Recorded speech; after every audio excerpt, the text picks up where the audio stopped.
The reason why private house owners are taking advantage is because of the deficit in housing.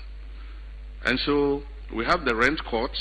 We say don't take more than 6 months of advance, rent advance. But the one who is renting and the house owner are both not prepared to go to the rent court because they are doing it quietly. He says pay 2 years rent advance. You can go and report him at the rent court and we'll hold that landlord accountable. But the one who is being asked 2 years rent advance doesn't want to go to the court. He will go and pay the landlord because he wants a place to lay his head. And so it is because we have a housing shortfall, and that is what is making them take advantage.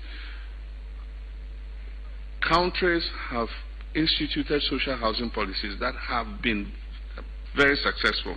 I've seen the Kenyan example, and Kenya has built hundreds of thousands of housing units, which they either rent or sell to government employees. In the past, employees have not been able to buy houses because we fix their mortgages in dollars. And because the dollar kept sliding and was not stable, then it means that if you take a mortgage, you find that eventually you are not able to pay, and then they take the unit from you.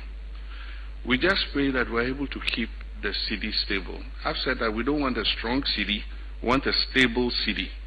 I want to know that every year the city will depreciate by 3% or 5%, 3% or 5%, so you can plan. And it will not add too much onto your mortgage bill. So now that we've been able to stabilize the city, let's work together to maintain it, because there are many benefits that all of us will get from a stable city. And so if we're able to do that, then workers from their income can go and take a mortgage and know that they're paying a certain percentage of their mortgage. And especially if it's in a place where you're working, then you can stay, instead of paying rent to a landlord, the rent that you were paying will go towards owning your own house. And so that's something that we need to look at. Thank you, Joshua, for your support for the constitutional review process.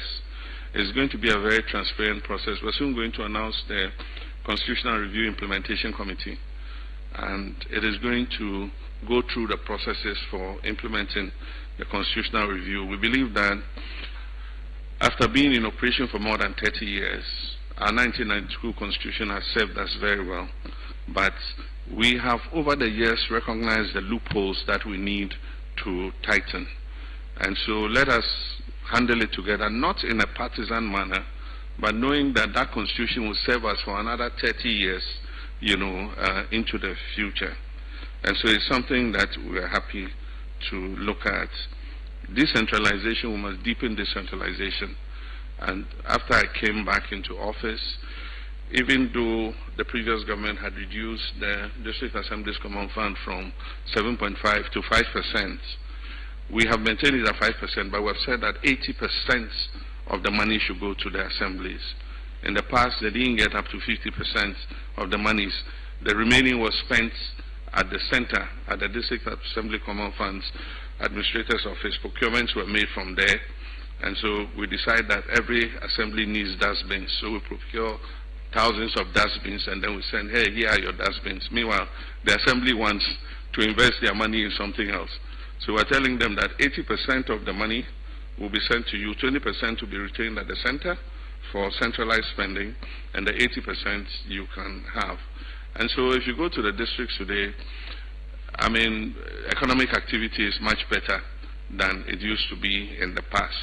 And I've said that every year we'll increase the share. The Constitution says between 5% and 8%. 5% is the minimum. And so over the last administration, they kept it at 5%, which was the minimum. And so we'll continue to increase it so that the share that goes to the district assemblies to decide what they want to use it for will be increased. Supervision of state-owned enterprises is changing. State-owned enterprises were run haphazardly, and it was like people's personal, income generator. Anybody who was CEO could decide what he wanted to do, travel when he wanted, to spend money the way he wanted. It's no more the case. We're holding all CEOs to account. And I've told them that the requirement that they should audit their accounts and produce annual reports every year must be adhered to. If by the deadline you don't produce your annual account and your audited accounts, it will be a basis for your reshuffle or your removal.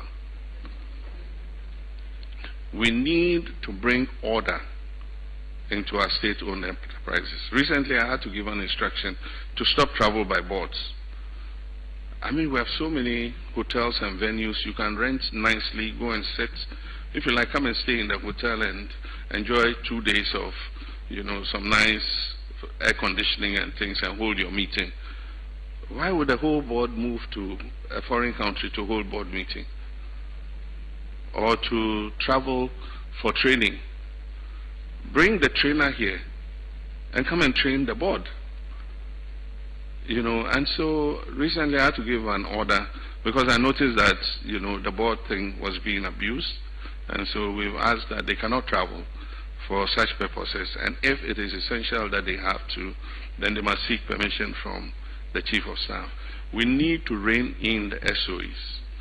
And I'm saying that those that are not able to perform, we're going to list as many of them on the Security and Exchanges Commission on the Stock Exchange so that it brings accountability into their affairs, because they have to, as public listed companies, file their annual returns. But aside from that, those that are essential that were not listed on the stock exchange, we must make sure that SIGA is monitoring their activities and they are not incurring debts that governments have to pay. The final one is illegal mining. Illegal mining has eaten into the fabric of our society. And I must say that it is not only a menace to our society, but it has involved a circle of traditional rulers, political party appointees and everything. And so even when one party changes, those who were running some operation who were to one party will go to the next party and say, oh, now that you have come and take over this operation and let's share, and we too will be getting small. This is what we're doing.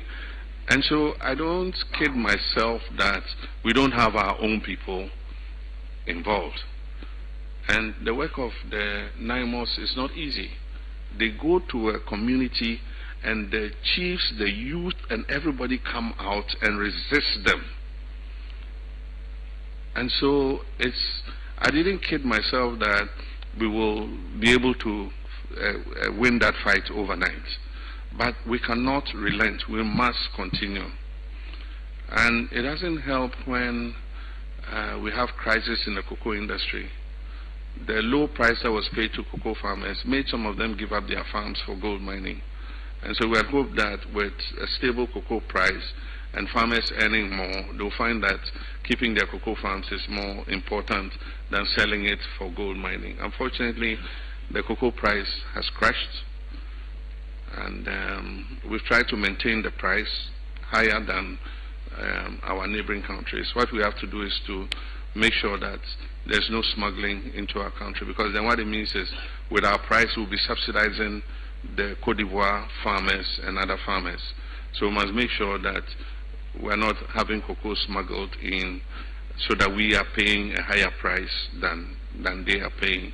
We're hoping that it will stabilize with the new automatic mechanism we're coming with, so that farmers know that they're getting 70% of the price. So if they take their calculator and they calculate 70% of the international commodity price and do the exchange rate in cedis, the farmer will know how much he's getting instead of a producer price being announced.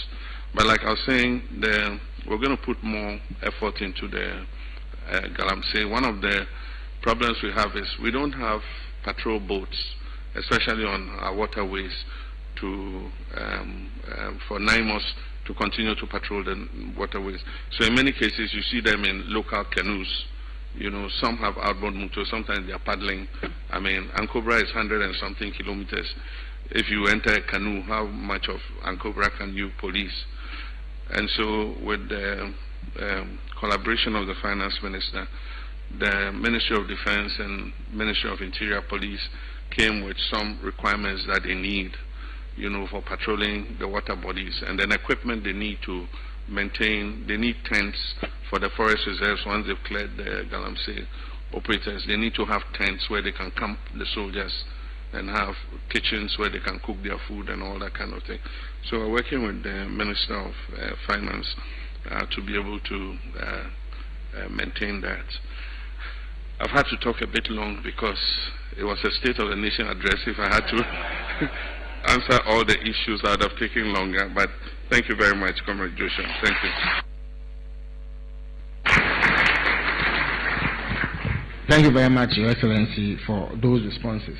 So we are going to wind up today's program at this juncture. But before we do that, I would invite His Excellency to make some remarks.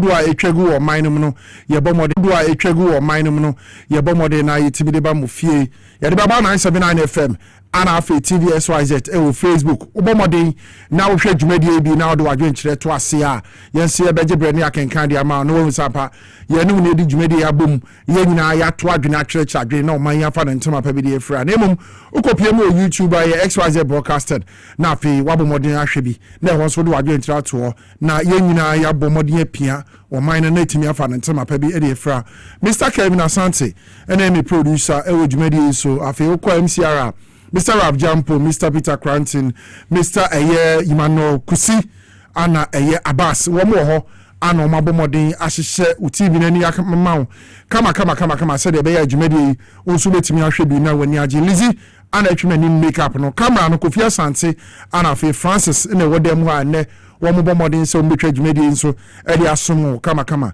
Miagasa Majega. Nenso mesomo midi di enke Obrempong the grassroots president ukwap Mike Kania nyankopon nshira mempene da so agebre si eni sa djumedi wi enfemmum betre djumedi so dia mamu Gabi Mase the capacity man commander of the angels wobra wapegani mu na fe wodi djumedi ahodo bi ewo bebe ntene ye behwe ensam no bebre His Excellency the president is John Dramani Mahama wahye ase resetting Ghana toll ne de ya wahye e wobono region amene wo de kasa ya wiei wakwako pm e wodoman hinkru eho ana okwako cut sort na fe 24-hour economy model market and wahye boss obesisi ewo regions nim say betimi aboa na amedwadi akoso tote no omampani gusu na mo a wo bossa apro nyina ye wi e behwe no ade ye nhyiamudie ye His Excellency the president wone close act for shia ye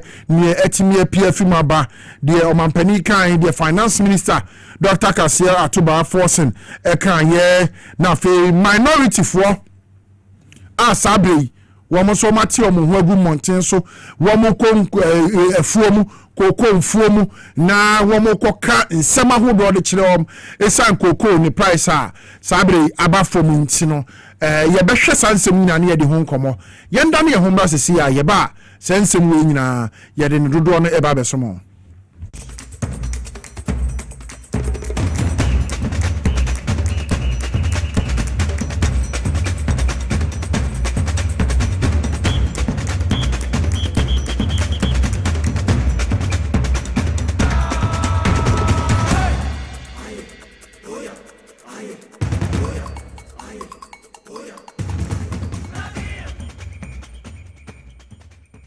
na se ubekaya na watwe mu na efibeye na watwe be mienu ni na close act for civil and local government staff association Ghana close act for womo sha sese womo ti atua womo de omoniema nyina go onya de ombe ye adwuma bio enam womo condition of service salary structure niema betimi aboa na afi womo adwuma ye dia womo di no bibi atimi akokama eno de ya woma suspend nationwide strike ni nyina asabre woma gi atum se ombesan yakọ na woma kwakọ ye adwuma starting on the 24th of this month, which is next week Tuesday. One person yakɔ normal kwa ye adwuma normal press statement omode aba and the screen so no mama yenken kan mu kakra na fe yenhwɛ de enti asabre omo suspend omo strike no na wo mo hwɛ nim de aban ne betimi ayama omo. So all media house press statement: suspension of strike action by the Civil and Local Government Staff Association Ghana (CLOSAC). The National Executive Committee of Civil and Local Government Staff Association Ghana (CLOSAC) on 17th March 2026 reviewed the appeal by government to call off the nationwide strike action and allow government 14 days to come to an amicable resolution of the issue with the salary structure and condition of service of members of CLOSAC. ESCO therefore has suspended the nationwide strike. All members of CLOSAC are to report to work by Tuesday, the 24th day of March 2026. It's in a CLOSAC for one more press statement. Omudi ababe to abonti no chance etia one more thing here. I one more free women abayi women nyina say one more nya adwuma bio one more one more niema nyina go one more nya adwuma bio no. Ene dey one more atwe asan a one more san say e branda ye di anim ya on the 24th of March no one more nyina one more ko normal san akwa ye adwuma wo bere ko a one more aban no na wotwe mienu 14 days.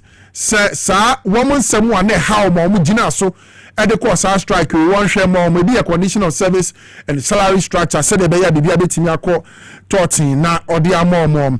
Isaac Bampoado executive secretary at the CLOSAC wono ana ninsa hye enkrata yase a sabe de CLOSAC for abomode amayate ase se wo mo be mo muso na ebenada dudu a wo mo abomoden na wo makọ adwuma na wo makọ akọ adwuma ye to yenkomodie ni so a another yana His Excellency the President John Dramani Mahama any organized labor for ehia ewo Jubilee House abankesie mu twetwe nkomo ahodo bebre na nkomo twetwe ni mu no na fe ohia organized labor for na ensema ahodo a ekoso ewo adwumayefo ntem no wo mo twetwe na fe wo mapon promese bi de yentie His Excellency the President John Dramani Mahama wobreko woni organized labor for shai nin somebody to ja yentin mane into aso.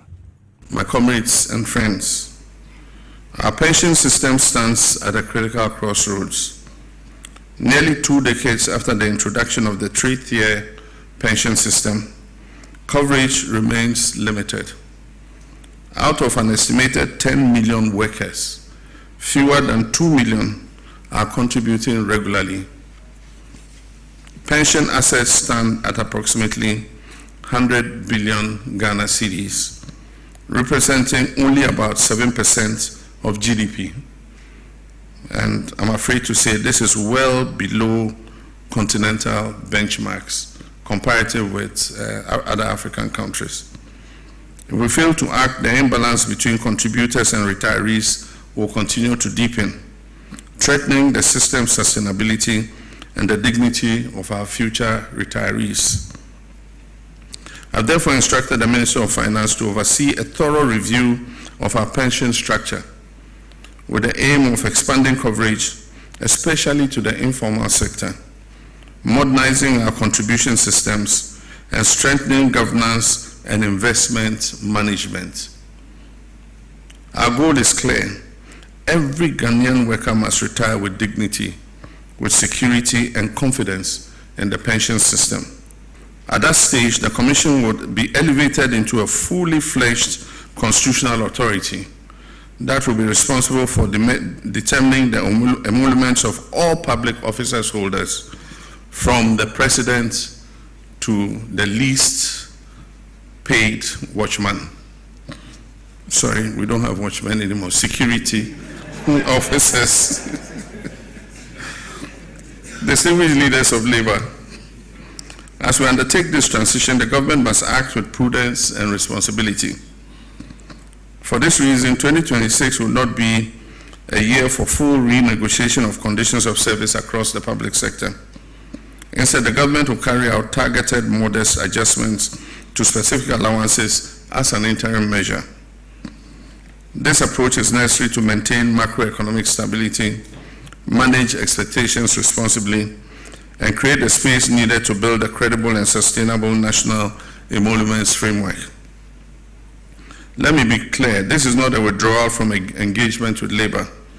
It is a strategic pause to address the structural foundations of our compensation system in the interest of everybody.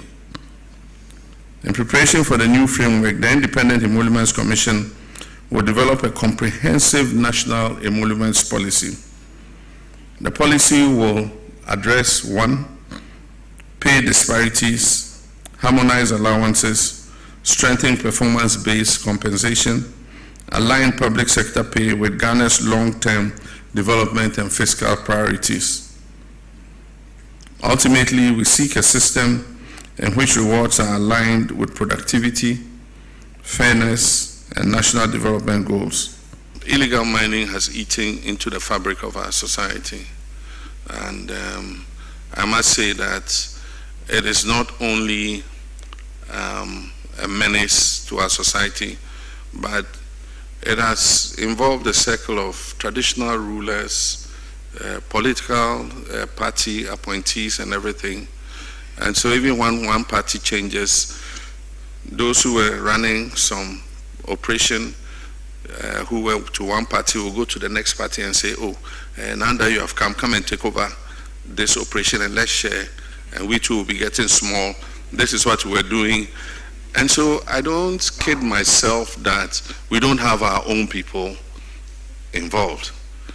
And the work of the NIMOS is not easy. They go to a community and the chiefs, the youth, and everybody come out and resist them. And so I didn't kid myself that we will be able to win that fight overnight. But we cannot relent. We must continue. And it doesn't help when we have crisis in the cocoa industry. The low price that was paid to cocoa farmers made some of them give up their farms for gold mining. And so we had hoped that with a stable cocoa price and farmers earning more, they'll find that keeping their cocoa farms is more important than selling it for gold mining. Unfortunately, the cocoa price has crashed, and we've tried to maintain the price higher than our neighboring countries. What we have to do is to make sure that there's no smuggling into our country, because then what it means is with our price we'll be subsidizing the Cote d'Ivoire farmers and other farmers. So we must make sure that we're not having cocoa smuggled in so that we are paying a higher price than they are paying. We're hoping that it will stabilize with the new automatic mechanism we're coming with, so that farmers know that they're getting 70% of the price. So if they take their calculator and they calculate 70% of the international commodity price and do the exchange rate in cedis, the farmer will know how much he's getting instead of a producer price being announced. His Excellency John Dramani Mahama, Ghana Mampeniana, Woten in Cancer, Walkasano, Brawani, a year labor, if one Asia, Yena, one more train como, Edia Fat, a year, or mining home, organized labor for, or mining home, a Jumemu, a Jumaya for, sending in 75 core, a Katiahun Sem, na fe watch a car, any near Macra, a Wawa Sabri, a Bayibo Modern, say, we bet 200 more, no, what she said, Bibia, said the Beya. Abribia and Bibia Beko ye. Now, what do you na say? Anna, Dr. Kasiela to force the finance minister, on also now, Robbie, and Obabeka said, Ghana Hanum Sisiana are buying expended 33% of a year total tax revenue on a year public sector wages. I know a hard year pa Abribia and no ma buying year pa mean to me, man, Krama, and you may be a Wasabano. Episode you know to me yeah share Dr. Atofos and Wabra Walker says semi Imrani and Toy Medianos. The current conditions of service review framework is such that the conditions of service of public sector institutions are determined through several fragmented channels, including Public Sector Joint Standing Negotiation Committee that determines the annual base pay negotiations, the Labor Unions Association negotiations, allowance for public institutions, requests from independent constitutional bodies and other agencies, i.e. Parliament, Judicial Service, Audit Service, and the Ghana Armed Forces. Public Emolument, Presidential Emolument Committee that determines Article 71, and enabling acts and administrative approvals that we've seen in the past. Excellency, in the year 2024 alone, the conditions of service review added to, in the year 2024 alone, the conditions of service review added 2.4 billion Ghana cedis to our wage bill. And then you will notice that the Ministry of Education is the one that led the chart with about 1.3 billion Ghana cedis of the 2.4 billion. In the year 2025, we saw that the conditions of service review alone added 6 billion Ghana cedis to the wage bill. Of this, the Ministry of Interior alone contributed 5.7 billion. And these decisions were taken prior to the elections, when huge amount of people were employed under the agencies of Ministry of Interior. Excellency, in the year 2026, so far, we have received from the Fair Wages and Salaries proposals of conditions of service amounting to 7.4 billion Ghana cedis, which we are reviewing. The 2026 agreement between government and organized labor still holds. In fact, per the 9th November 2025 agreement on the 2026 base pay, government committed to engage with unions on outstanding conditions of service and undertake critical recruitment into the public service, all within budget constraints. In this regard, government has commenced processes for the recruitment of staff into the public service. Fair Wages and Salaries Commission has also commenced negotiations with organized labor on review of conditions of service, and very soon we'll be approving them. The reason why there's the need to take a closer look at Ghana's compensation are that the 2025 non-oil tax revenue of 183 billion Ghana cedis was only enough to pay for statutory transfers and debt service. After paying statutory funds such as District Assembly Common Fund, GET Fund, National Health Insurance, and debt service, what was left was not enough to settle Ghana's compensation bill. In fact, government of Ghana had to borrow 17 billion Ghana cedis to augment the compensation bill. Your Excellency. Ato force in Finance Minister Demo my Ghana and our in Council Kasana or Chile in the year 2025 alone, condition of service are a Kodu Finance Ministry who are Kodu Abemu Momo a review, you know, and the over 2.4 billion Ghana cedis ebeto abaneso awu tuaye 2026 we are in March. So far condition of service ahodo a adwumayefo ahodo de akọ se abawe nhwe na wonfa sa ne mani nyina anka omo ho no 7.4 billion Ghana cedis eno wo ho wo mo hwe ni se abanyi enhwe no onfa se sika no so mfenka wo mo akwatia ho ama sika ye de ma wo mo na betimi ni ama wo mo abrabo mu aye dese de wo mo hwehwe no ti wo hwe screen so a yankan kakra na fe yento adwumedi no say Ghana's compensation to tax revenue ratio of 44% of 2025 is high and way above the ECOWAS threshold of 35%. Sika wasenka wamu tuatua de ba banyu money will be akatua ne bibia no ECOWAS threshold be 35%, but Ghana de no etimi bro 44% a eno bro ECOWAS threshold no so na se yeboso in 2025 statutory transfers I call DACF GET Fund National Health Insurance levy I Google on and debt service amounted to 122.1 billion Ghana cedis against tax revenue of 183 billion Ghana cedis, leaving an amount of 61 billion insufficient to pay the compensation bill of 78.9 billion Ghana cedis. This indicated that the government had to borrow 17.4 billion to pay workers. In 2025, statutory transfer debt service and compensation amounted to 201 billion Ghana cedis, far exceeding the tax revenue of 183 billion Ghana cedis. Also clearly, this situation does not allow government to have enough to recruit more teachers, nurses, civil servants, or build hospitals, schools, and roads. And already, abayi sika wonyano bebrenuano call for compensations.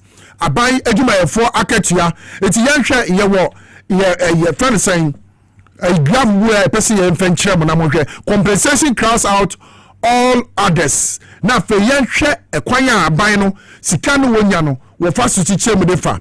Sa wo hwe sa graph ya compensation alone and the water honum 33% out of the total revenue by generating. Your core capex are 6%, other expenditures and no 7%, social benefits 1%. I say grants to other government units 24%, debt service 26%, goods and services 3%. It is a share Saudi way that one now. That is a abani sika onya bebre no already no adwumayefo a awarded that any pay a wo mo jedida no eno nko amene 33% of the total revenue emene no abani adwumayefo akatua wo mo agi denden ni nyina no eno ne ade eso a eda aban kon so eno ntina emma kwan ma aban no enya sika abribia no ntimi recruiting more teachers now all recruiting nurses, civil servants, now for your hospitals and schools ni roads to the bia na schools ni bia ke miase na kwa ni bia tete proper nsam na enema enko yie no. So already no aban no akatia nko wode ma adwumayefo no esododo ano na mene aban no eti se yakase aban yi emfa fufuro mvengum na adechi a close up for say your condition of service kra no yempe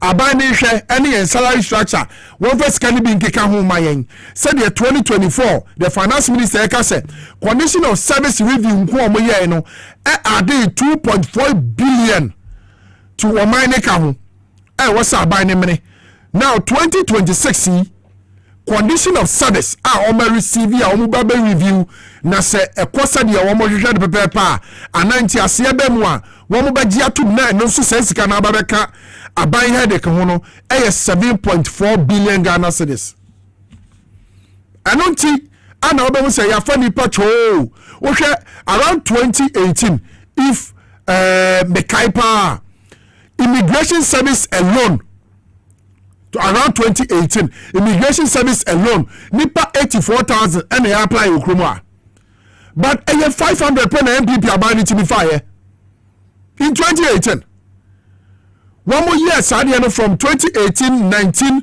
2020 2021 no almost chance so mba beton forms I know so no nipa etoli bebre na nipa kakra bi ni afa because abani ni sa modern no sika no abani ni already sika wo tua de ma adwumayefo no eyade a emene no kra da ewo ni sika wonya nyina eno ne so sika aban bi tua de ma adwumayefo enti sabrei den ana adwumayefo a wo so wo eye Ghana fo mo ye adwuma den no wo eye anaye de ne se ye condition of service nyenti no chenchina atia aban sade we yema yen na se eba ne sa na se niema kokrase a even no money dey kro this year we are in March and 2026 alone condition of service by a review kai de ba be ka wo my Ghana ka ho ye 7.4 billion Ghana cedis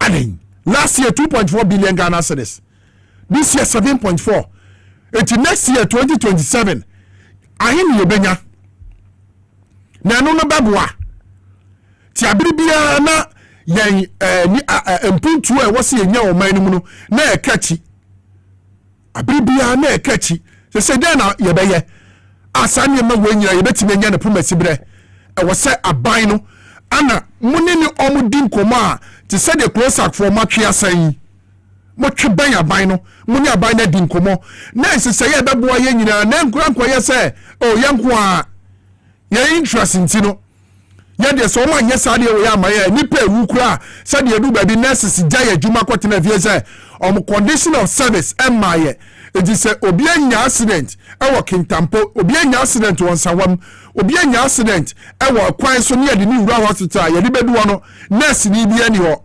because ose the condition of service nye the salary structure nye it is nipa wu a emfa no ho but Debbie Amikasa, His Excellency the President, John Dramani Mahama, me and Obrempong GDA, and I will say, Muno, Esso. Now, meaning, says, I will how we are a minute of mine, meaning, Quanya will bet to be the Afaso. Because of a far could not the Ghana, I know. Sending Yan and Comoso Baba Jinabon, no Macan. But this are coming, maybe I'll do an each. Tell my His Excellency the President, John Dramani Mahama, last year. On the 7th of January, yes, so I know the Netina, or so I yet Tinako, Benjamin Busa Mampenino. The states are now on my gun, Nedru, Babia, Nanano Danko Fado, any Alaji Baumia, Kano Foriata, no Shagani, and Sika 7 in our swa, or we were Janino. Babia no Mudo Maya Quatri, Nenyaho. No, my gun at Tribibi. It is hard to coordinate 21. Come better from. Then be a catcher or say. Say MPP for 8 million just 1 week. Credit you my yiswa. And can I mean for sale no a boy a mama so boy yachi.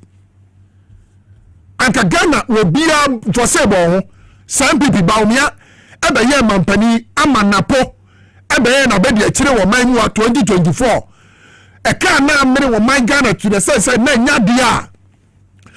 Or maybe a person of Ghana be say one would didi sika beji nkokra ne mere wanyina sika mo mu wi ye no ba bi omde o man ne kwatwere ye no sanka ba o miatimi aye mampani na napobo na chi domo a anka by this time ni umienu for sale no ka boyanim aboyachi ba bi omde o man na du anu nti na da bia make say wo bi bia wo to aba na wo de ma John Mahama His Excellency the President of the Republic of Ghana abiri bia ma ne ye wo ho a yakopon ne kan wakoma I'm not tell direction no.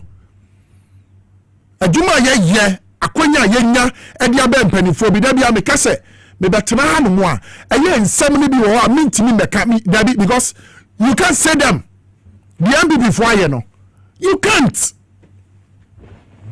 Bioma ye o man Ghana no enye ni nya na ebetimi aka kire mo it is His Excellency oh sorry na His Excellency John Dramani Mahama na ye mampani wa na NDC aban timu a enye se ye ka se ye politics ana by force say yo dabi yan hwe manam wachi se de wo mu bu o man no hu nya so mfaso mi nya so mfaso ana dan se me party ni we me party mra power no man dade eti agya no ye abusa ye ntoa enkomodie no so e wa ha no the minority in parliament me no ka say there womo enenam kokofuom womo nenam koko ase na womo kwa no match kokofuo no womo wa Asante region se sia me no we ka say no match kokofuo no kokofuo na ase no maka kire mo say mo koko na match so no koko no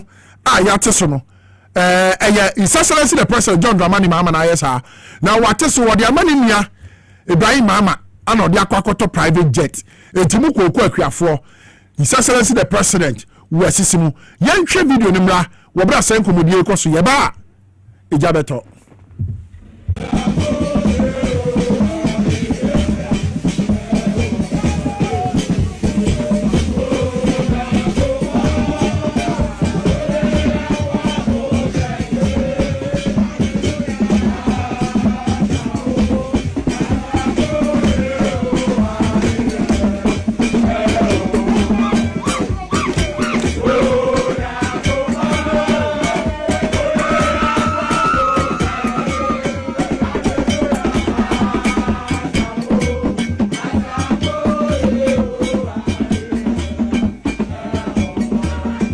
Koko fosi kano akoto private jet e de mani nya Mahama o de ma Ibrahim Mahama ana ba gache Ghana obeto kondo ba che say yati bo no so yanti so enfo so da so no o to private jet ana so onwa dia oboa o hwe ni ye yen akuafo say o man Ghana yen ka ho a o ma ye hu If you say, Menoka saying, a Benjamin phone, I have to tell you, teacher for Yatomakatrium, a police for Yatomakatrium, lawyer for, judge for, or Biaka across road.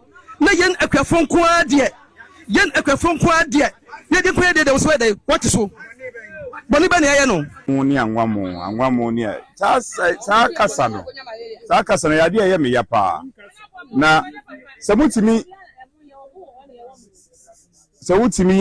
ehunyansa ekobobosia edito plane ewiemu hyan na mutimi ehunyansa enkobobusia emfa mbo ekuafo nso amasedia ene na abato odu a na wa ma play na koto abama play na utimi owie mu no every play ahodo de esabio yetimi dem na oye ne office work wo mu no edu ho a every play nipa koye dan ato abama.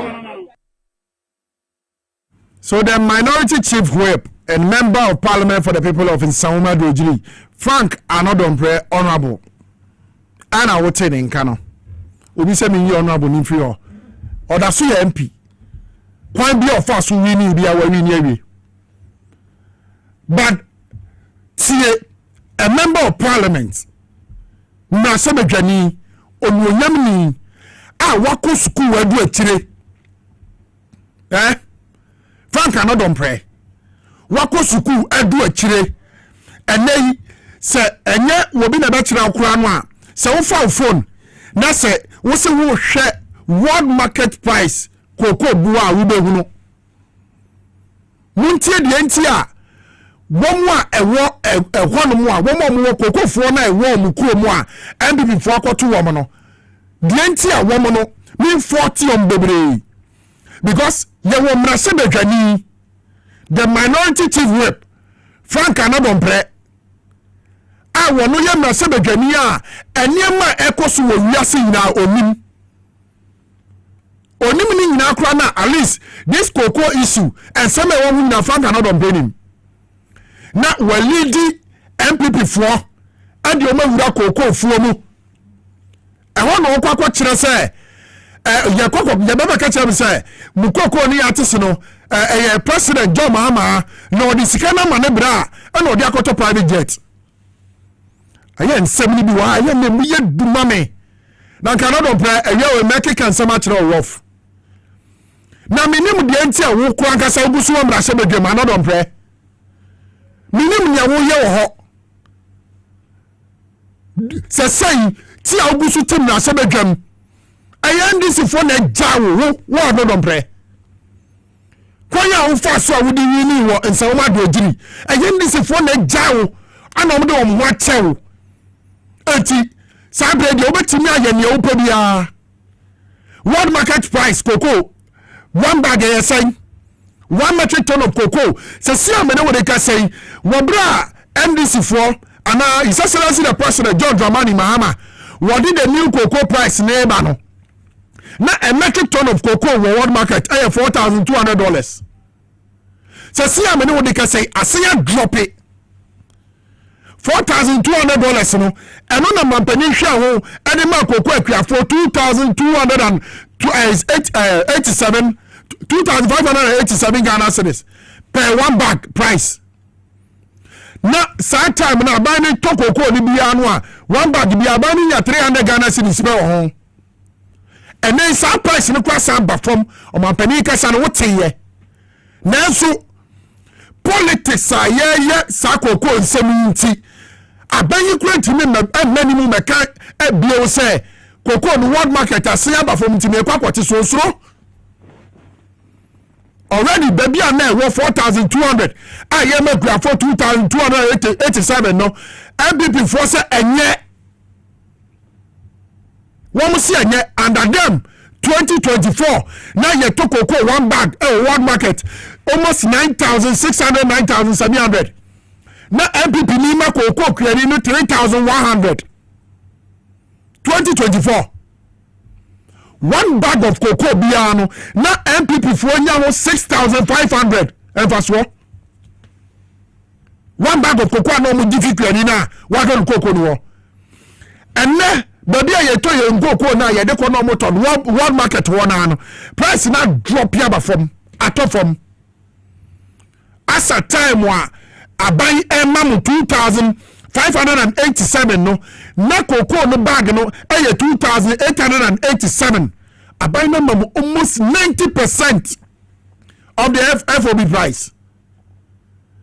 Côte d'Ivoire yani omo boss ye wo Côte d'Ivoire ya monko Côte d'Ivoire mo na koko no se do abi na Ghana de no aba fo mo a mo smago koko no de fa se na mo koton wo Côte d'Ivoire no monko Côte d'Ivoire sa omo one bag of cocoa ye ton sen akuafo a MPP for etu evuto di agumani na ye kan ya obo se obi age microphone ay mama ana de oye no ana nye wabeti akuafo ewe so mo de sa we manyi be sai wo man be ko so atete apapa nsam akuafo mama mo kwan na MPP for eyin su no ade ya manyo sem eye nyina na e be bre wo man ni mu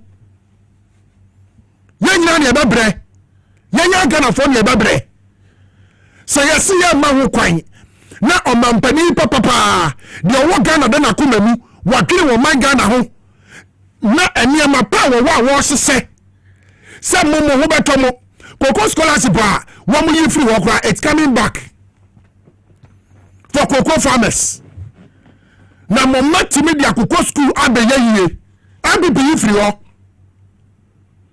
ya mamu fertilizer free ya mamu no amudi bagum koko so free under the MPP na fertilizer not for sale ho ba no mutoma akuafo under MPP wo breku na omuji koko bag ba ku bia omunya 6500 mfaso na kreni na 3100 and then the same bag of cocoa no abani to wa na mfaso a wonya no eye 300 Ghana cedis e wo bag ba ku bia ho eno no sai and the brand fertilizer or the young administration work or the mama scholarship send your men in MPP for Tina Farmer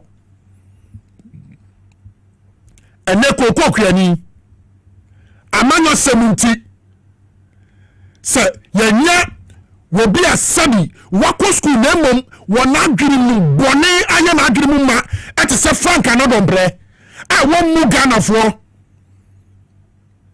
no the Jimadi award some na sebegani I want the people of Nsawma Dwejiri Frankana don't play good money more say Frankana don't play patch say what to abama obi a won a year cocoa price or world market I will bet me kind of cry that is what Frankana don't play is telling us was it the people of Nsawma Dwejiri munim cocoa price or world market munim Ibrahim Mama jet baby how many weeks in here? Ibrahim Mama what jet be that? The new jet baby oh my Ghana how many days in me? How Cocoa Asami Bay how many weeks in me? President Mama said that my mental Cocoa for Sika Tsunami for Maminia. Obi biara sabi what clear some kwachire ebe hu say asem a Frank don't play begina o kan say the hudu radasam the usual politics way the 1923 politics ana Frank don't play muguso ya no yanko tumfutu mu nkrofo ni me say wo man ye jase mo sa Frank don't play den na mo ye wo man nu ha nyema benya na mo ye ya wo man mu ni nyina timi nya ho nfaso papa bi fear say say mo de bo mo samra ne ko sei anya si yehu mama mu oda o ambi before ne mo ye no anya si yehu mama mu oda da bia mo mani pa ho tete no fuel yi e sha sese ma so ko ya ambi before aha se fuel ne kosoro aha Ghana fuel mo ba beto fuel na boden aha MPP fuel pe no mu se wo se ye kosoro man Ghana ha o manage Madikia kana mekoso akase se wo man sha se bobra e wo wiase ehu amamuo amanyo ko aba betra wo man Ghana so na ede ohawa bra man ye MPP the New Patriotic Party omo ya mambofo wo mu nya badaye wo mu ye boni a wo mu nyini obi aho wo mu ye pesami nkunya that's the MPP for you Ebony Martin will come. When you mo my God, and to move for your dear, and to move money to me to tell you so I can't find more mine before. Money to me to tell you so.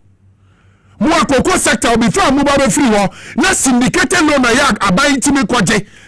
One better cocoa cry, and a man before GG, but the other man syndicated loan, one so my blow. Because no more quaje, no man to me and go to your MB before. And for now, say cocoa sector cinema. Cocoa board issues some jagu or a yadekatwa. Moya mambo for that be a mekase. Say, oh, sorry, said, drop back to a brew or to a man BPR. Yes, I will be your Massibia, the other beer, yes, and the pet. Oh, sorry, I don't pay us about the father. So, sorry, I don't pay me. Come put to get him, not bumpire for saying, Yacopo say, why your bonnet or my Ghana? Or my Ghana can't crow, or my Ghana yo, or my Ghana casting yo. Ah, MP before Basubia, no Matias and the thing, no more the building Bushia. I could find an in a Bushia. No, the building. No, or no, almost Disica. And I want a Mungrase, one am Fumu, and a Moki Catira Criafo, President Assimo, Messi Acriafo said, no matter your political way, so per se, what someone who can ensure Dinamua. Say before bar. Okay, say you are no beside say honorable ye. Mr. Wo.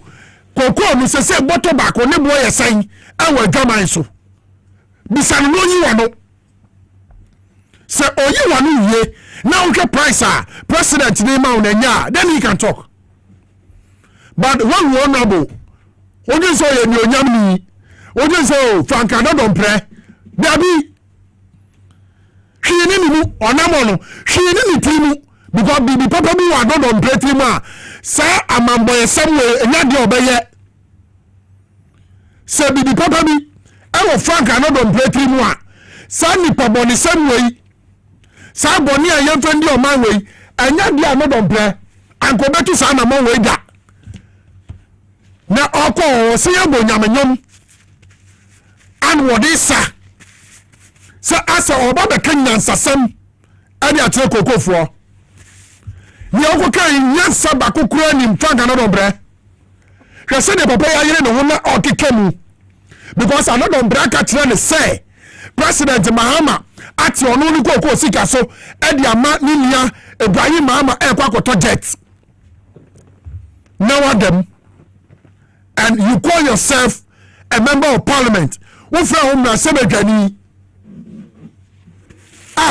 Who put say Ghana ya mre wo ma sebeje ma yesise ni nyina no Frank no pe wo ka bi mani ye ama be ye mra betra Ghana for so mani wu ama the people of and so what do agiri some mra sebeja ni any another bre mani wu ama mo papa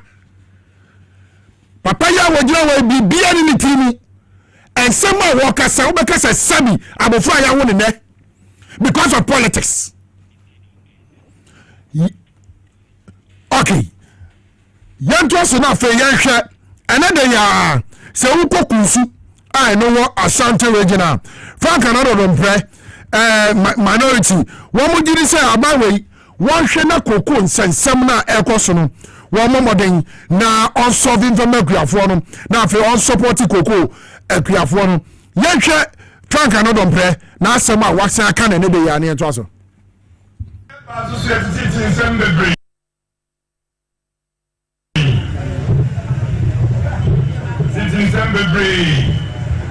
evidence bambo for waha emo bi anti asiasa na woni mu a obi ani Ghana wa be machine yoko na obi asu ni wo beti be hunu mu ama na yeye enti ye de ba be kan asa the symbolic ko ni aba ye wo kwa e tase no ya ma se be jo bi adaba ba do kwa no so ye kan sha ye ba ni ba tie mo bi ehu Edi Frank another play the member of parliament for the people of Insama Drojiri and we go so number we go ni wani mass no honorable be there afatawi Only ye interesa we am asebedwani. Only ye interesa we honorable. Obi oye honorable won kan to say say na we na Frank another bre. Many women the people of Nsawoma dojiri. So more sign to Obama say we Frank another bre bram na asebedwam. What have you been doing in the Parliament House of Ghana? Then I wonder what has been your impact under you? If you kwasi copy in Sawom, I would be MP or Shekwaya a damn massive for 8 years. Uko go man avine. So consoisia. Another brand avine. One Fereda now 6, 7, 8, 9, 10 months under His Excellency John Dramani Mama. So uko go if you kwasi copy in Sawom, Frank another brand ferry. Yanya mampani na agrima mo bill. Yanya mampani a Ghana dana kuma so. Yanya mampani a onye selfish. Yanya mampani a wodini wo man Ghana mu nyina ho. Nti wasa bade ne ho ba for ye bi o say. Eni ma Frank anadon pe wo ne party MPP. Mo batena so ba yuya wo man funfram. Mo batena se sai wo man. Se sai wo man Ghana sika gogu Cayman Islands. Amu dini funyam. His Excellency the President John Dramani Mahama say was sending what about for year bio. Said the bay of mine be fan and Tima Pabidi Fla. Abon Sanfo Amseo Derby. Yan idea a ye, yan MP before. Idea be more my Ghana cost yan Pineman in Kosoda. Another from Ghana Brenham in Grown Close and Wayano. And some of Kojina, some Waka will be Yabaman Siobi. I know being Timmy your bishi. I know why not your baby? I mean, I didn't want when you tear the demo on Namosa. Now, me say me share maybe me and Obrempong kasa.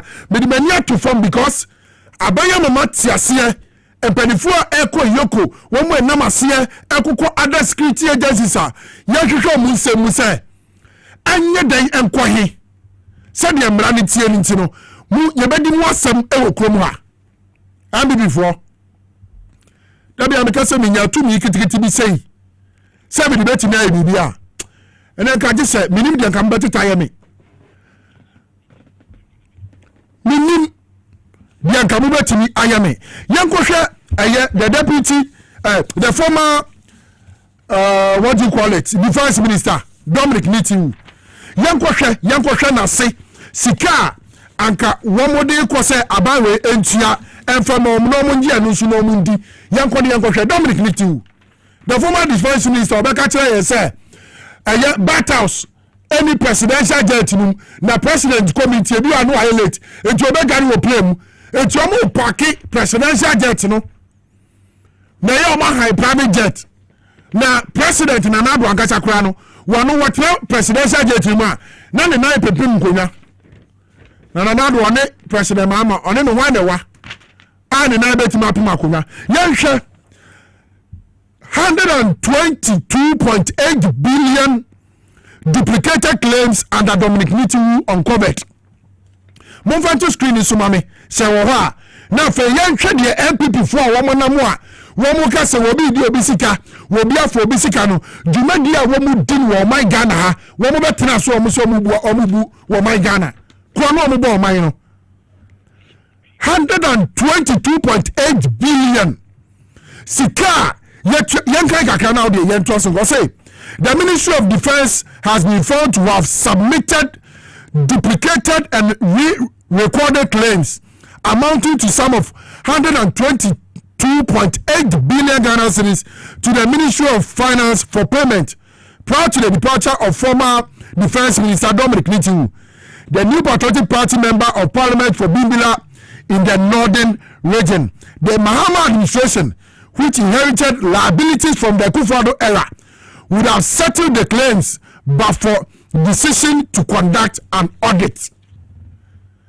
Eti sa enyema ya anasi kakikiri de ya under Dominic Nitiu wo mo sesa isen ko wo de koma NDC aban no matua no se nyenhwehwe mu pa na ban yi ka so be ya anka sa sikai 122.8 million Ghana cedis anka MPP for fa konya sabone so agi sa sika wo ya de bio amambo ifo muya mambo fo da bia me se Ghana fo so a wo mu nsu mu mutiri so MPP for Ghana for a break nyina eyamua Ghana for so omu sunu mutri so muya mambo for dodo mun di boni nsuo nipa 122.8 billion under Dominic Mitu and come the sesca we ko say finance ministry we emphasize carry mawom no amu nyin kwatre fie ngodi money wuade mun faria de abi before ayana mu wuya mi hu papa mu saye mmobo na moguso diri say tete politics na 2016 muko fa nkrofo bebetina kromo a yentwa ntrombu doma ama so yentwa ntrombu so yema na hunye Ghana for yi a eto mutiri mu a wo mutimi de tumi ma amono ene ye betre wa twam se mbeka sa ndi oni yo avo amfada si ye kromo mu behu nsamu amonna mo kekani nyina aya adwuma ye huru aya sika mo wia no ana taifia mo ho yira mo etimu fabi na mo de akọ chichama egrofo bi keke no mo be yerede asa nyansa bianim another prayer dia mo ya no nyansa nim I'll tell you today I am a boy niam na muguso amonam so no said the man who ba che no said the Ghana ba bre president uncle first can wo ifa no for me metua koko foka wo breko world market no enam 2000 uncle fa dia mo pose akuafo nya uncle fa no wan aka me no kase kwa wo send koko back e cycle from na so mampani o hwe di abonsanfo te samo MPP abonsanfo ati samo mu yenti o mampani aka no otum wo so obehwe no wakova dia makoko farmers ma saya for bus atuka mone na koko fuomo mo price ni so mo ya mambo efo MPP fo mo ya mambo efo na Ghana fo humu mo be tena fia che yie pa ani amambonia wo mambonia mo be gugu ye so Ghana sika mo be wuya abusa yen covid free garlic mixture fo so ye enfemra wo madro no yare wa hodo a esa kwanya efa so na wakuma eba pere wonsa no na ye taye titiri na timi etu ase ma bobode na tie na bia na ode ewom na wabomode akọ pharmacy akọpe bi ato na ho ato ye hwe momra ye to adwumadi ni so enua victory garlic mixture na wati ni bi na ate ni se na edro ni tie na no pasem ni se edro wi adwuma ye titiru pa ni se ebeboa ananana ne srade ewo ni badua ni mumtin mu ama ohun ato kura ye dika obabi wo ho okonfichiri a ema edru awunya ye victory garlic mixture ebi kura ho bekwa ewie wansa na ba ye victory e na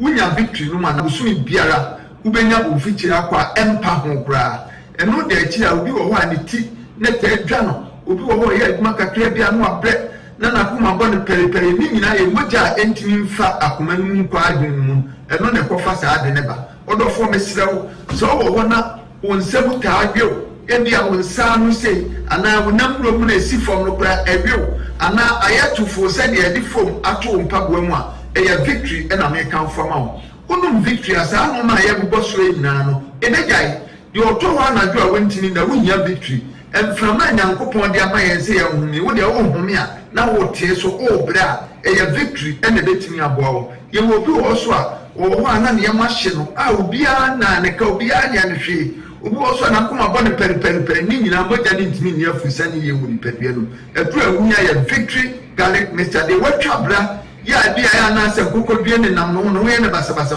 eya victory na me kan fo wunya victory bi no a ebeboa wo se doctor de watwa aduro so sani a ubetimi anom victory na ka waduro wonna ne se waduro no na abenuma media biasa no anu we so na abenuma no anu victory no so achi media biasa wo ye ne sa bibia abade kama ma se wona se tata wo ye gya ho aduma mesraw edura me kan fo ma wa ye victory garlic mixture mesraw ni kan bia danse a ye pese ye fa o ma danse na tie na se wo so koto a ubenya sa danse kro no a ntwe mi mpedwa mi ntimi ni di mi yare so mene ko be 12 years ma nundu mojedru 5 minutes de kimatutu ana se na metiti vi ntimi na me hwe mu se moton drobi esi victory heba victory garlic mixture ni mpedru sa ba modru asa modo a year papa.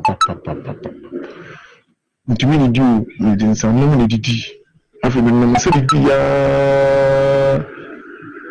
na afi dinsa na afi no ntumi ni didi afi mi di ma edubo ni sa wi semi anu so no ntumi didi anu so bi mu sa afi de anu so bi didi no ntumi ni didi afi hu de me no na ti edu no kan wo TV so a men kutu bu ni no do anopa eni ebiani enwure no ande no si afi Nyampara minua bibi antumi didi munsi afi na tola tamko ya black masa modro mutie edoni ye na ngami shira mu ajime pa me problem ye menstrual pains ndani ya kakra muso timi menyame menses no boso munima me bre pa me brankasa me timi to tondro no me se manti se yesi ye bidro ha na makoto bebia me we timi faka akọ obi kru so ekoto bidro mitimi no bi chese na victory ni in fact I don't know me die we mu die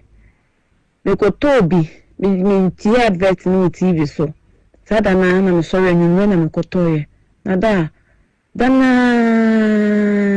me say ade yi to me padi mu no mo ja tropa yi to me padi no ti me twa to me phone so kura say ha adwene a nka me de betuma ka ho na mo hye te se wa be ye kwa ka se me bia me ya bo hye na me no maduro bi te se efi sada na yi sa mo ja twa ntu me padi no me no me se no maduro e ma me hu sa e mo ja se bi like say quarter te se ni na flow kama ti victory tie mintimi enja nto ho te to de bia na mo ba abasha mo mo so abasha na edo ni me di hu adanse obi si me de cholesterol sa de body and abam hipadua ma be di atenase wadro ye victory garlic mixture se we ya victory ni no ma cholesterol ni se ne ni density bia no victory be yin ni na afi ni padua no odo fo wo padua to anama ne 024 2545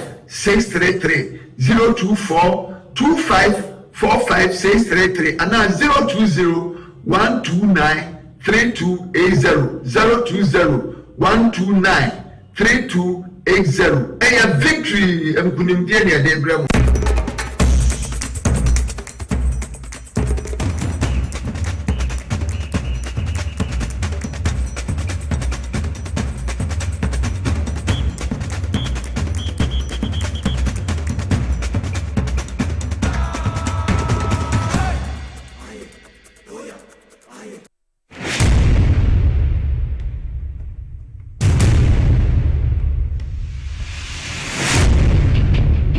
Every human body mass should have at least 60% water for optimal performance in any physical or mental exercise.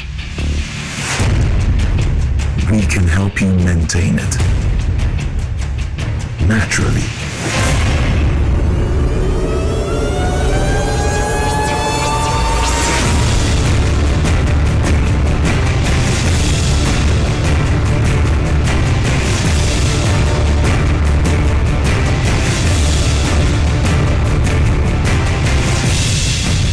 Natural mineral water.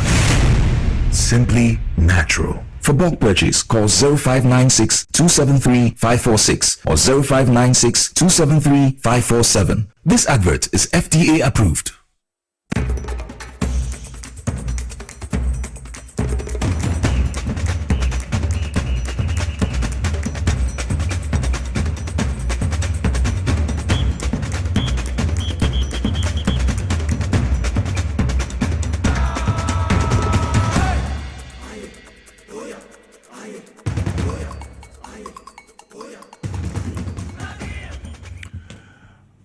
All right, Mumakwa Baby about TV XYZ. We are also live on Power 97.9 FM. We are live on Facebook at Power 979 FM TV XYZ. Ukopiem YouTube dia XYZ broadcasting inside politics Jumedi ne braso na ensama hodo a etwegu man mu ye fa sa akonye so ye de mu nkyire mu se de se ne fata pepepe ɛde ba be bia wagebre na wo hwe ana se wuti yen na yen nyina ya bomodin akeka ya adwena bom ni ya pa asem no pomasi bre medi de yanke Obrempong the grassroots president and me na medi djumadi hu chiame na medi amao mamenkao Safari Valley Eco Resort bia ye ho afenyi pa bia ase wo pe bia adwojo ho se wo vacation ana se wo small holidays bia wo pese wunya ba bi na wundi na wakoma entimfento ye mu se wani atimi age ti se ni watu kwan kra fi Ghana be ba cho ni na Safari Valley Eco Resort na make am for the amount wo afenyi pa if you look at the serene environment, we share said you make creative man-made lakes, we make creative zoo, harmless animals. We more. So I chain now na more crown. I wait to me more be a diagram. Be a ham and I say one how never be a team. I come. It be a now be a wedding. Probably be a year engagement party conference. The party and so or more be a hodwa.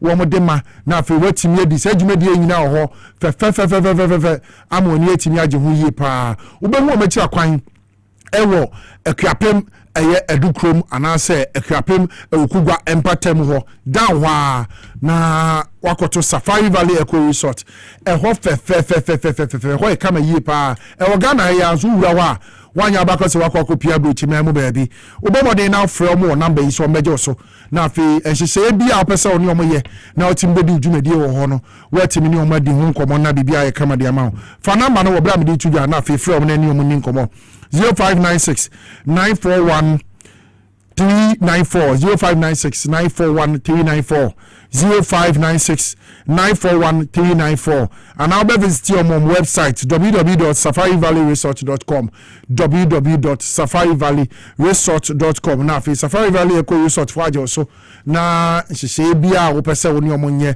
se wo pese obeda ho beje wa home pese obedi djumadi bia wo ho no o ma je so na o ma yama na bibia ye boko am say enko power specialist eba hospital for ho yarewa hodo a wo mo sa djuma hodo mo die futuo wo mo nwo mo wo a eboa na asagana for yare no bibi omotimi de mu nkyire mu ese nefata ede adom omo wa ha ma me mo makwa ba na fe ento djumadi no so power bibi aboko Yankopon adom na wo say Yankopon adaroma yenso obi so eto ha esom and so ya ready Ghana for are ready said the da modem mafutuo modem nwo pa eba na ji yan no and so yetie yanko medase abusia yamo akwa power time bre eni power specialist herbal hospital yaren chefia se Dr. Pania or the hospital na doctor akosia adu aya ho de mobibia ogebre na ohwe power time de be ensema kanyina ne se adansidie papa nkrofo di fa power ho TV so radio so internet ne ya hodo no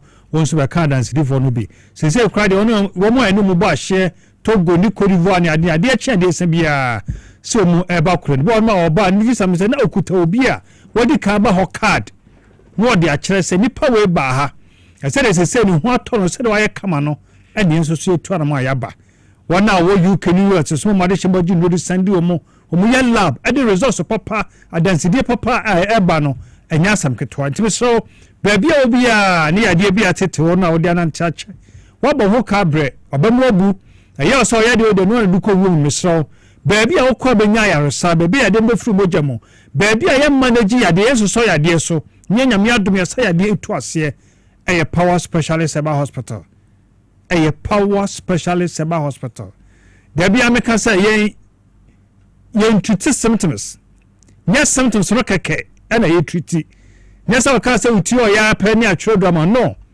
you be make sure say niam ahodo a ebetimi multiply no aba ne ebehwe sa ne mun nyina said me say obiti pai no ni de eye malaria obiti pai no ni de eye typhoid obiti pai no ni BP and numbers 240 220 ni BP no kosoro do beti multiply obiti pai no de ni moja swate obi de eye stress obi de eye severe constipation I am tim beti ma otia powder den enti setiply ba kopa no eni ma beti mi setiply na ba nyina behwe sa ne mun nyina ni atako the course no atuade no ase de amount nyeso omumu ya onwuno wonu ya onwuno ho ya shinti yese ya malaria dabi typhoid the same symptoms malaria the same symptoms other infections the same symptoms into by make sure say lab papa bia ohia say ma oye no beye ye di fidi show mu so ohia say ma oye scan ohia say ma oye x-ray bibi bia say ma oye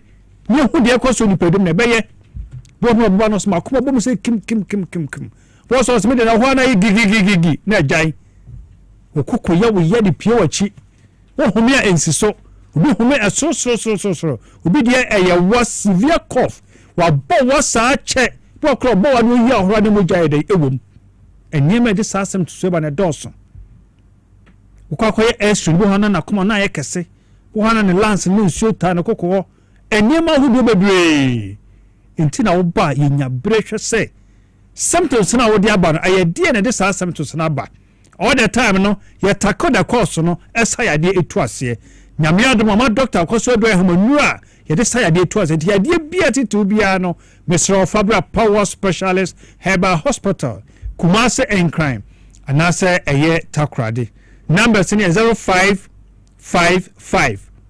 797878 0200383831 and 0244544422 Monday to Saturdays and a day adwuma Sunday pen day adwuma holidays ye adwuma e your branches in nti bia obia eni ade bia tena so ache bia no Fabra Power Specialist Herbal Hospital and then the kind our power time what test hepatitis B positive we ni say hepatitis B and crofo can send PE for your day we hu it is say so be test so you positive no kan ho ahye ba bi send so be aka chen say no fefere kura kan obi obenya bi onu obi didi obenya bi obi timi busa say doctor timi ma me ma aba me nchen ma bi was me nana no ma me nchen metimi no mo didi metimi ma mo duane chesa kwaya we hosam misro Power Specialist Herbal Hospital hepatitis B ni master aye power yade we yade ba ko bo dini pe edi ba ko pe e bo bi adwiri mu aye doctor ko so adura ya any Power Specialist Herbal Hospital yana nyankopɔn adom ma ye dura de sa yade we etu ase tie ni ye manage yan soso so akotena baabi no mo se yade we de soso de amount yade we de manage de ma so mi kam dwa de tumika ansa na Oliver na cha say Power Specialist Herbal Hospital any hospital ba ko pa nyame adom ye wadansedie chese ade de timi tu ase free mojam any hospital ba ko pa nyame adom ye award e wo Ghana abasobo wo Ghana ni amonone chese ampa ade de timi tu ase baabi a wo kwa hepatitis B na be free mojam mu enya se ye manage di amount enya se so di amount ye Power Specialist Herbal Hospital edini ya ba ko pe Power Specialist Herbal Hospital hepatitis B ni master eni yen ibetu ase ma ho ato obebe ye profile na confirm sampa emo yade na kana wo moja ni mu be liver function test be viral load count bo kuna mo do moja ni mu nyame ya adum na no odum kakra be sam wo ye biem ko ko hu be so ati akodu e negative be sam ye profile na confirm sampa emo na ba ko ide emi mojam enti power ya ka se tutuma na ko negative e negative Mr. Bra say you kunu say you say oba hepatitis B die baabi a wokwa yaresawo baabi a wokwa nyase amunadi amaw eye Power Specialist Herbal Hospital you Kumasi won cry ene water crade o de na ye fatty liver da how a liver enlargement a liver cirrhosis obrabo na yesrade obrabo na hunhunu obrabo na yedendenden obrabo na ayekese ama yefunu ayekese uyefunu ayekutu ayedendenden aduane tre makro beto yemu a na yefunu ahye wani aye very yellow I just live in a severe problem. We hear a dryer liver care. A dryer liver care, a dressing qua. Doctor Coso dryer diabetes dress, I am a pure herba, Food and Drug Authority registered Jatum at your money. A bit in liver no, among what all. Or then a kidney stones and a kidney cells. Among nothing in our tatai. Among severe hospital, lower back, why we actually show, and 4 kidneys in Niagara to make a Power Specialist Hospital. We are Bama or Johnson some nkoye wa yasi timiri se te ya we ya Johnson ntimba watchman sana Johnson aba wo Johnson we aten kasa Johnson bi akam wo Johnson we ni moja di akire wo kwa de ba ni ye moja nko amesraw ebetima your prostate ebetima your bladder that's cystitis ebia your kidneys ebetima your ureter na so urethra and na your untreated infection bi Power Specialist Herbal Hospital na ya muo inside ade entu asema ho ntimento aye also na how a come do your problem. You need to your problem. ya na obofo obitime fesa osanti osabetme ma wafon ayetantantan ya na oyefuna yakutu gastritis asemfo no ejina oyem obuo no nyina yo ya no kopie wa chutanya heartburns wudi de na do na ejeja bu indigestion wo chika se mu ya wo ya hyehyw osa enye yare papa wuhia eye aduaya SK that is stomach care ekuro bia da wo yefunu mu jodi na osa peptic ulcer ebabuo no tuase e de amaw wodi na typhoid ana malaria typhoid na do kese pa aye kala mixture typhoid beto ma sebu ko jaros bo seboja emu emoni didu musulman yekura the same problem eba utira nye be your surgery typhoid ya rebone ba ko a sign in 10 beto mo tia pile wonu ba yo nwuno ohu ba ye hye waposo na poso nyina ba yo mre na wonu bia ka hu ne se typhoid beto mo severe constipation typhoid beto mo running stomach beto mo hwie typhoid beto mo wa bowa typhoid beto mo rashes agu misro tumika bra power specialist hospital baby anam bia beto nya kala heba mixture na wanu mam na to typhoid na se aye malaria dia 2-3 days we hear do ya malamis na se wonu mo atore se wontimi ni di ko kata so wontimi na da bia suboja so ate moja no wia na area ene we hear aduaya heba tonic aye heba mixture pure heba ene asone so ye ni ye the nutrient in your draw ene dia ya eye adwuma obawa bawa na yi afra ni moja mu kokutimi say ten wa kuma bo kim wo lungs wo heart problem bia wo chest ho no wuhia aduaya cough care herbal mixture your friend chesty cough wa kuma ne beda din boboboko ama ho so atumi ato ye wo jiri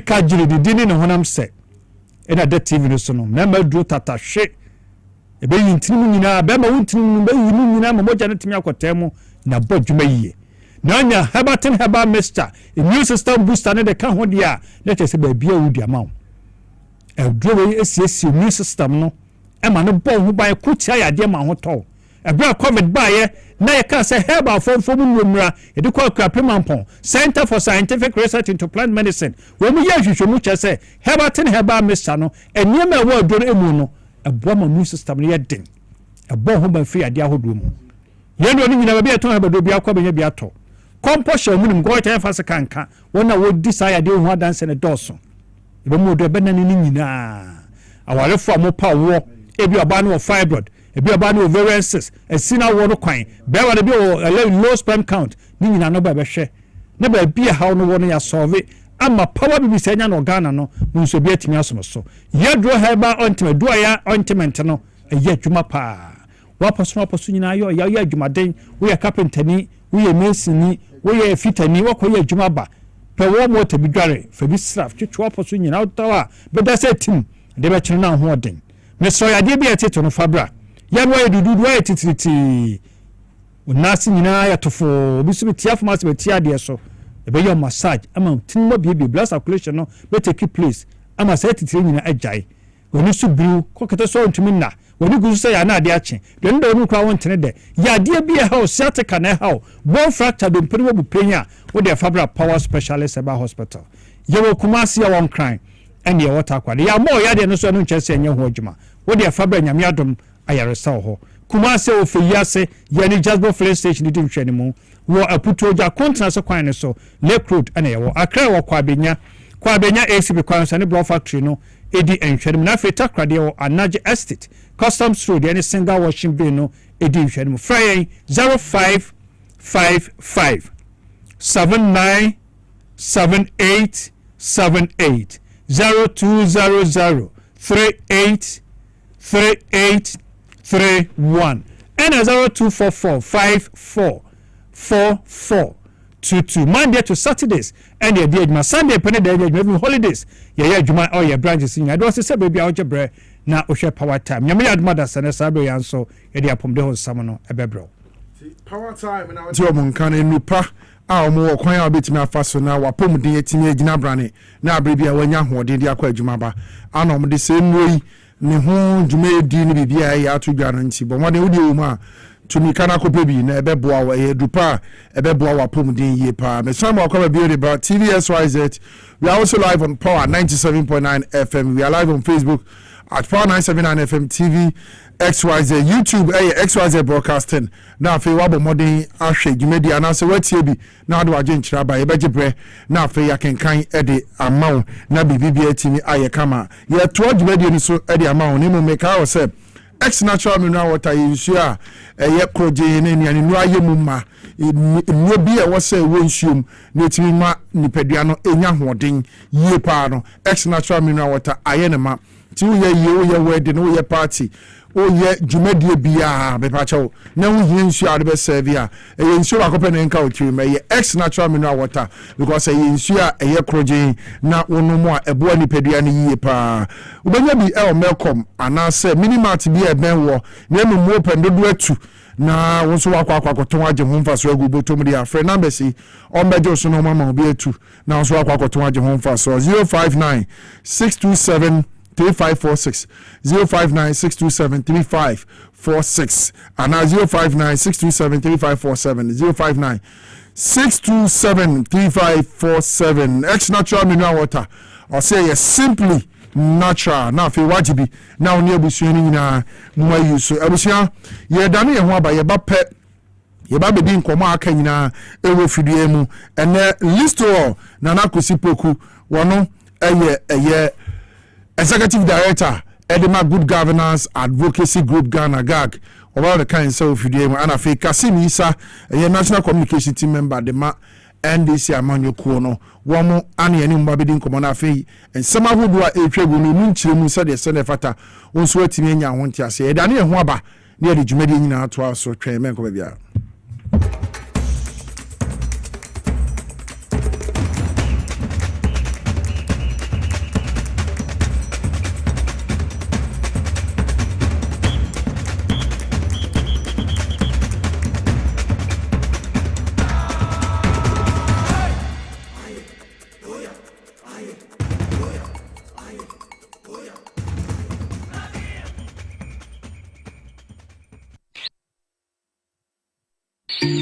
Now let me tell you about Safari Valley Eco Resort, the first of its kind in West Africa. Upon your arrival, you are introduced to a butler who plans your itinerary. We were surrounded by wildlife from the moment we entered the eco park. So many activities, all in the same premises. Visit the gym or the stables, they have it all. At my break, I'm able to practice my putting. We also went fishing on a man-made canal. Our tour guides taught us so much about the wildlife and how to interact with them. They used only electric vehicles here. This creates a serene environment. I'm told it's over 1,000 acres. My cabin here sits on 2 acres with a large terrace space overlooking my private swimming pool. Now this is royalty.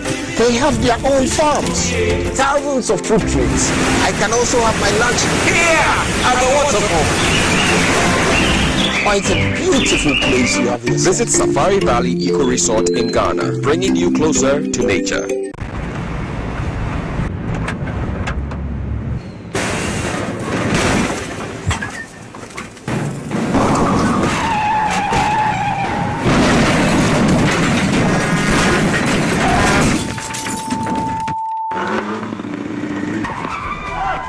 Stay back and stay safe. The National Petroleum Authority is cautioning the public to desist from scooping or fetching fuel from overturned fuel tankers at accident scenes. Again, do not get closer to the scene in an attempt to take videos or pictures. Inhaling the petroleum product is detrimental to your health. Worst of all, petroleum products are volatile and highly flammable, and a small spark can trigger a catastrophic explosion, causing deaths and loss of properties. Don't let a moment of desperation lead to a lifetime of regret. If you see an overturned tanker, stay back and stay safe. Call trained professionals such as the Ghana Fire Service or Ghana Police personnel to handle the scene, or reach the National Petroleum Authority's contact center on 0302 550 380. Your life is worth more than a gallon of fuel. This Save a Life campaign is from the National Petroleum Authority, NPA.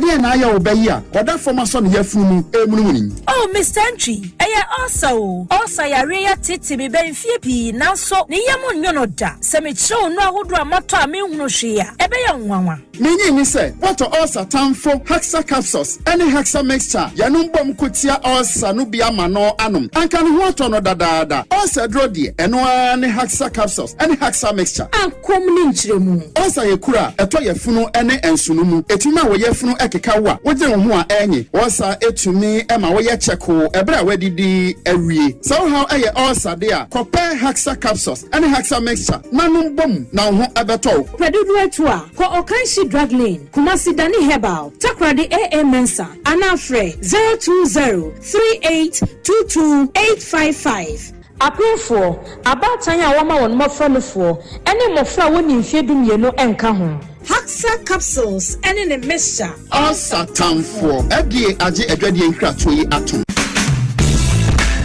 The serene environment fits into the goal of the school, which is simply to provide excellent educational foundation for your world's development before they commence primary education. At first glance, clearly you will see why the school is called Hebron Hills International School, as the building stands tall overlooking town. With a Montessori style, we have experienced and dedicated staff and trained teachers. Our small sizes classrooms are meant to enhance teacher-focused approach where children get one-on-one attention from the teacher. Hello there. We are open at 7:30 a.m. and school closes at 2:30 p.m. After school care is from 4 p.m. to 6 p.m. while early drop-off can be arranged at 6 a.m. Hebron Hills International School is located at Midye off the Nsawam Road. Locate us with GP postcode GW0688 Ga West and GPS code 06884870. You can contact the school and make further inquiries on 050-876-2375 or call the office directly on 0302-918768. Email us at hebronhills.school@gmail.com. Hebron Hills International School. Excel and shine.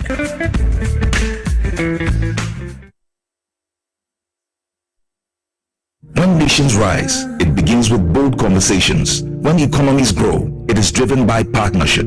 This April, Ghana's business and policy leaders converge at the Kuru Business Forum 2026, the nation's premier platform for investment, enterprise, and economic transformation. With special guest of honor, His Excellency President John Dramani Mahama, joining captains of industry, financial institutions, investors, and entrepreneurs. The Kuru Business Forum is more than just an event.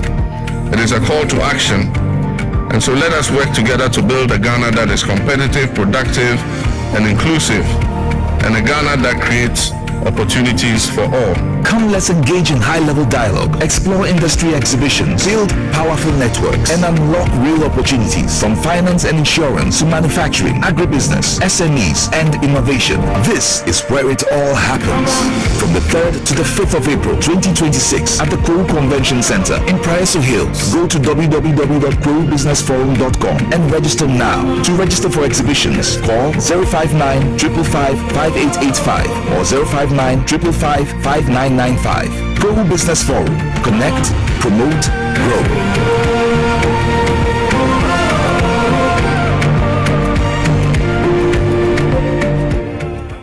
Obrempong eye adwumada. Eboa eyam aduane. Eboa eyi nsa free ni peduanim. Na eboa woni pedua ma etena ho yi. Nanso woni say niema a yedi na yenom. Timi ma brebo ye adwumaden sen pote. Mehunda. Me brebo ye adwuma pa. Ebia se mitumi bibi boa me brebo. Ani and waiting about the left feet from the Moses Clinic, we have our center about herbal food supplements. We see the barber, ama a year jumayi. Fatopa Yanino, and Opani and Yumre. Now a Brahma Berbo ye jumayi, Sanya Beya, and Bitimiam Adriania Woody, a Sissy Pedianimo, a new moving singing. And no, I'm a brabo here. Obenya Left Kid or pharmacy, herbal shops, and supermarkets are a bell. So what do those way to up? Fresh 0244 06 8447. Lift Kit, one will break war, one will nip it. Edro ye and your mapping for a ma emma or man for, make em for our 1 year in fear to me. FDA GPD cratui atum.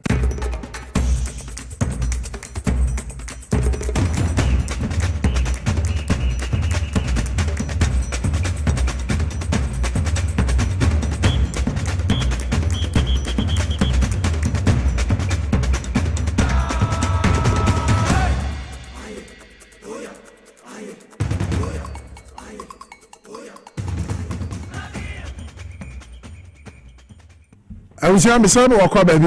I had TVSYZ. We are also live on Power 97.9 FM on Facebook at Power 979 FM, TVSYZ, YouTube, XYZ Broadcasting. Now, wait me about Modia Jebre. Najmedi Tregui, what should be the Wagen Chat to say, Yen I abo Modia Susum. Now, a minor Aquasofan and Tama Pabidi Efra. If say ye no money in the Abribiano, near Yashin, there was a bino or ye, Tia Quine. SS hospital aye komwa na bi wo ha yenkonya bed se wo hwe enema hodo bebira ekoso no na wonso do agenkyira baby ekwan ya aban ne betimi afaso tumi a wode ama no se mampani tumi a wode ama no afi amanyoko ababe ya aban no oteso no ne wo pe ana wo babe ye de aboa won tabere bia no na wonso watimi atie dwumadie bi na ensem wo ekoso wo man mu no wode wagenkyire ene wane bi sem atodwa na abere bia ye nyina ya bomoden abom ya chechire man no wafa no ntema pa bi ede efra miri de enke Obrempong the grassroots president okuapemai kania betena se wie se dia na bo se listo well enam kwanso na wono so ba na afi oba betena se na ye de dwumadie ede abom abusam amenka o se China natural herbal Samin control. So Sabe de what 30 good days and SCWA or the year free therapy session and free screening into Saoba Modern Nasoko Pimo China Natural Herbal 30 days in 1 year free therapy session and free screening. Woman you take one answer simple and answer drop.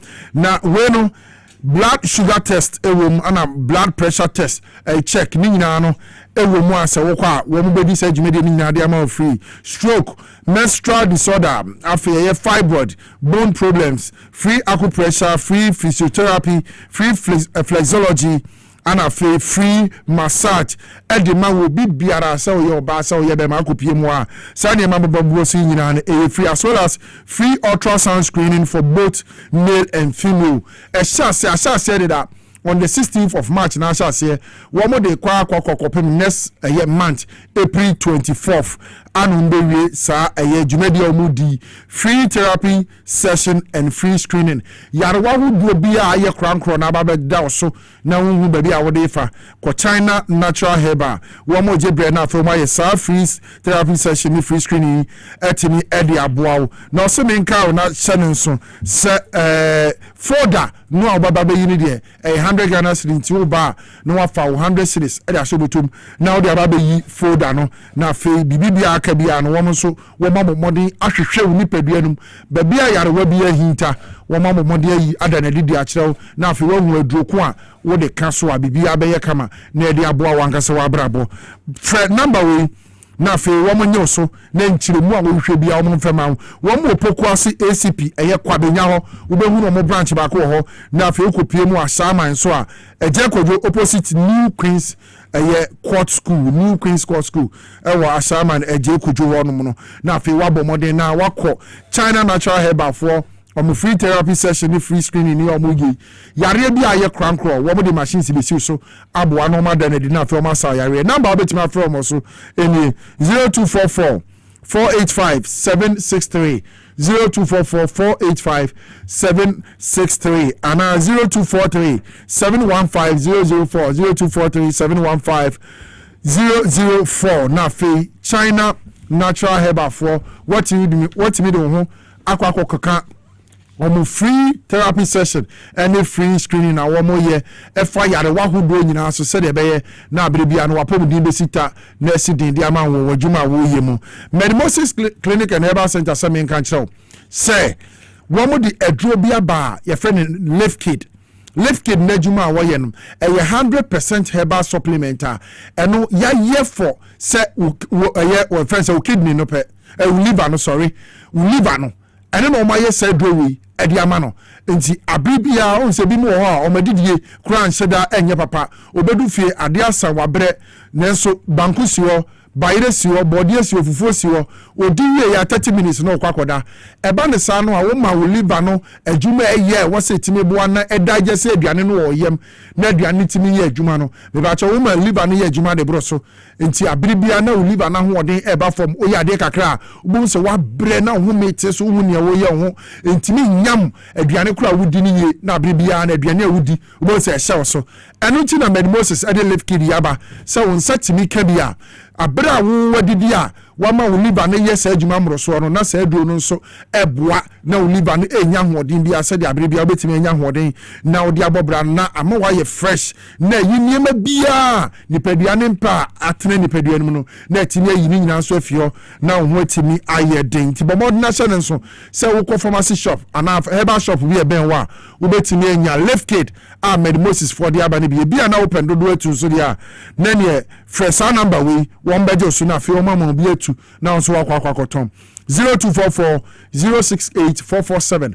0244 068 447 bomodi se wo be bo Oliver ho ban if se eye huna makwa ni bia ebo ho ban yie pa ma onsanka left kid na ndi se adwumadie no emfem ma MPA se menka na hye ne nso se almost stay back stay safe campaign wo mu guso o mo hye ne nkyene wo mu guso o mo hye mu kena wo mu mpese tanka bi be dane se petrol diesel ana bibi ewom na Ghana for be Russia ko so mu kwako sobi so mo use egu o mkema na mo kwako ton ebi wa beti boom na ahye nipa wo nyina nti efi na de kroi se wo se tanka bia dane a me pa cho menko ho se wo kwako sobi de oba ni se Fred Ghana National Fire Service and Ghana Police Service and so manka se the National Petroleum Authority for no e wo number si so wo mbeje so na fe be bia tanka na dane ato no wo mo a ya hye de trenium se mo nye se adwuma no wo mo ba be man so afi o se de be ya o ye ne bia ento timamufu a e wo ho no na ba betimi afre so wo bra be se tanka bia dane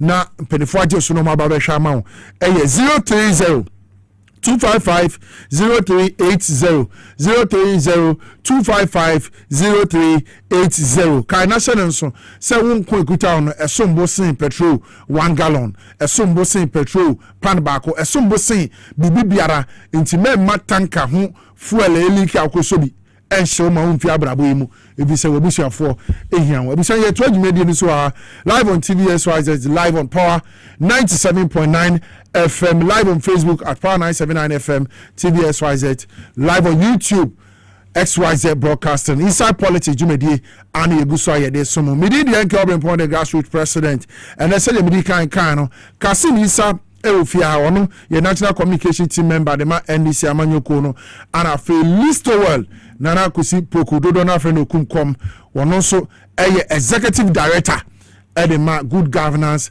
advocacy group Ghana mami man penifo yakwa ba na nensem so ewo ho no yen hyase ne yeni ho nkomo na so fo adwenkyere taye kyire Kasim akwaba ni ameje so na ho te say obadi adaroma yetinkwam bibia ya aseda be ma no me chia national chief imam ne office for me chia his excellency John Dramani Mahama nice and then the vice president her excellency prof me chia ya ye fiora honorable Julius Debra me say chia me constituency mfanse me MC honorable Israel Otwema Abrantia sebi oh yeah, I'm proud as you for them say chief executive say year or greater Accra I say he's the youngest and he's performing so well. In fact, he's making the party so attractive in the constituency. Okay. Timbecha no becha me chairman said Tiniato. Mecha all ward coordinators say wale Jokuku enemy MP Honorable Benjamin Ayupunate. Nice one. Me say na me adaroma kakra fasting enche bia bewie. Friday Friday na sala no. Ah ye be you ochina say me ye bi. Yeah, me amini me buy nso a onu mi kwa che say. Ye bi. Yakubu ji empire. Yakubu ji dey nyina empire. So start here me encourage Ghana for nyina mo ye fasting nyina say mo ma nyina this is the time the presidency, the government itself needs the prayers from all of us. Na sebi adwin pa omo man you know. Nyankopon nhira so. Na o man yama nyina nye okay. Bibia nkoso yima aban no. Na send why na adwin so person oboa Ghana man no. Na embem. Nti ye Muslims in am sure say this fast na year no 90% of the prayers no went to the government and the president. Send the beya so young because sebi oba ye anya kura no hajj ayeko and he says Nana Akufo-Addo ni ba omiya time scan etua for hajj don mama buy last year say e ba form nti no sebi wanya hwe kura no aboaye som no as Muslims. Okay. Inti yebe koso no ya bompa ya man me sure say this year so no ebe san ba form amaye na yetimi akwakosom ya nyame ya yesom no na yensre nhira ema the government of the day na bibia ankoso ye ma nyina. Very well. Okonsuensi ni Lejokuku. Me hu say wo mu efro say brabedi djuma bi okonsuensi wo. Yeah. When you ma bonti, obviously you pese kasi mumra no meri say djuma wi. Obo ho akọ ana sabre to say. Yampa manya a lot of course. Okay. From high profile personnel and also some stakeholders or more constituency. Very well. Sebi my bida. In fact, my ward coordinator order. Okay. My branch executive member for almost 12 years. My ward coordinator for 4 years. My son constituency youth organizer for 4 years. So omo ni medjuma hu send ya meye medjuma. So omo hu say it's high time I come and serve in a higher authority. But I know the time no so am back. Time no so. Kasi Bisa, National Communication Team member, the Elisha Manyoko now telling Kano. Mayenko Listo Nana Kusi Poku na fe wono executive director the Good Governance Advocacy Group Ghana. Na fe yensa se neboku. Akwaba. Ene ondi nti abi hu mani haje. Minim se obi hu. O hwa de nti na mi hu no. Da bia mi hu ameneje. Because okunkom aba. But ene mani haje double. De nti a me pese wa wonka me munim se obi hu ehuru na pese ohuru me fiwa na ene me ode na neboku ye protest bi wajai what the protest na ba na wie partially I say partially to India. Partially because the kind my main chair for national for. Okay. So we are on radio and TV. Sure. So let me say good afternoon. Yeah. Na memo abaso ne adwuma so awo ye. That's it. Na as usual menu akase so memo na abaso. Yeah. So edru da sabi okoye sa na adwumadie na oka ho asem na onto sanfre ye ba beta na chi. I believe in diligence and hard work. Yeah. And they pay. Sometimes I say, people have not really recognized my hard work or my diligence or my commitment to service. Yeah. But Mubia Sebi Yetiachino Uchasana Yeshopa. Sure. And he's one person every time be in studio Hanko. Bia or Nambia Midmenation power, and I believe such people who have that heart, especially to think beyond their selfish need. He would have been thinking about himself alone. Sure. But to the extent that he or they serve others. And so it tells that such people, no, you see, it's a promise to rally behind you. Wow. During the campaign, whatever there is. So, oh yeah, look, I see there. You know, if you are, and I said, "Me bottle soon rule." No, so me say you bottle so. Say no more. But say drew on quadia. Nice one. Whatever there is that I have to do. Okay. Be near the aboa. Okay. The protest, no. Partially because. Omampeni amameni ewu baako. ɛne sɛ ɔbaa yɛ ofra ma no ne ba bɛduru yaa na ɔfrɛ ɛyɛ security heads no ɛna wɔmmɛki sure sɛ mmabunu a ɔmo hia adwuma ayɛ titiriw NDC mmabunu and I emphasize ɛhɔ no NDC mmabunu hwɛ owura mu ntaka wahwɛ yɛ a yɛne ne ntumi nkɔma wei mu wonyi saa obi anka sɛ NDC ni nyɛ Ghana ni da obi ntumi nka no Ghana ha ɛna ɛyɛ partisan politics na yɛyɛ nti to try and behave like the president who because of his role cannot really identify himself as an NDC president only. Fine. Yes, because NDC na dey bet now. And untimi nka say oh ye ade a too fair without biases, then it means you don't want to believe in party politics. That's also Ghana. Yes, also Ghana. NDC for Omunye Burkina Faso, Omunye Israelis. NDC for ye Ghana for. Eti the MPP yesi ye na anya oya ye nya ofa ye. MPP ababa ko for pen so abepam NDC for office free ho. John Mills baye on my DC year president ko for appoint omo. Etina office for 6 months. All under the guise of father for all. And yes, by papa. And no can be na MPP for no mumu NDC for no. And no, I mean, you be frame or abayimu. Yes. No, just or no be corporate contract. Nipa ni MPP ni omo de amanoma. Oh yes. Wadi hu ya. I know the na makasa hu sa the enye what must say?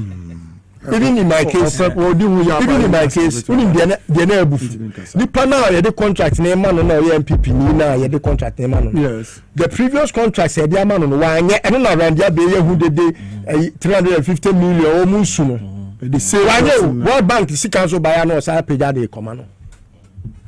It's we are doing with the nipetin my better no my way akoso. Till I'm seeing you dinner make I am mukasi media go. Ye I still temptation to form family touch my father. And you still always Cocoa board or Hana Ban. Oh yes, he is the problem. You see, you can't enter an office and yes, many MPP for year Juma and Majuma Nenkoso when they are your saboteurs. Okay. It is a junior that run the team. There was some pricking the conscience. No man who said, I dreaming year Juma was here pricking. Who call only boy here do secretary na busu year Juma. You saw how boy here do secretary, no? Otimi ma analysis ne banner. Yeah. Ne banner on your Juma Cocoa board, that no. On your Juma Hoda. You see how he was able to debate the CEO of Cocoa board. It's because he has facts. Ne papa secretary on any year Juma no. What that's who run the office was here. On one run the secretary. On one run the secretary. Now your mama buy no. I don't want for Kofi Asante be there to Apache. One for Apache and call in the secretary. No kofa the able Callistus Mahama. Oh, the letter no trouble about it. Subject verb agreement. There is not even a single mistake. Kofi Asante be there to mature petition come president. All respond to keke krampo no. Subject verb agreement. In CNE. Unizo ni undergrad certificate bia. Hey. Yes. And the minimum shame. Only be that. No papa certificate what they call law. New York University. Only first degree in this world or pound farmer training. Only be. So you see, these are things that when they are happening. Some is is this the first time? Oh, okay. Is this the first time? Okay. No, maybe you say maybe I'm a catcher must say I'm not your newscaster. Yeah. Do you write news for me? Am I your uncle? No, so why do you want to always try and make it look as if I come here to express my opinion and facts, which are sacred? Me can't say my what do me call court crab for? Okay. Because I speak to facts. Now, the Tientia me se mampani agu manim ase kakra ne se obaye no o se se ne yefa mienu a afeyam fa 9 within a period senka omu call said omu koni ya within that period neighbor kumbacho be kombe fa be se 200,000 so me see anamba na penifo se se see no won semu a wa kan woni asante be di achi no me see woni bi okay won na 70 so exit ne ye di na sembe na okay is this the first time who be a check for the court who be a a check for the court ko o ya pa che o ko na the court dey no betimaka who be a no say me ko university wa ha the first degree ni yan wa ha no for metro oni bi SS kwa wa wie eh nebo ku yanko yanko how dey yan ka say wa mo ani animo we know every one of them okay I don't know look you see it's a family that I ever entered. Okay, and I'm free me. So you know them? I know every one of them. Me ni any pieto to ati obienu wa minimum no. Na say no mo de Gabi to Ibrahim Gabi.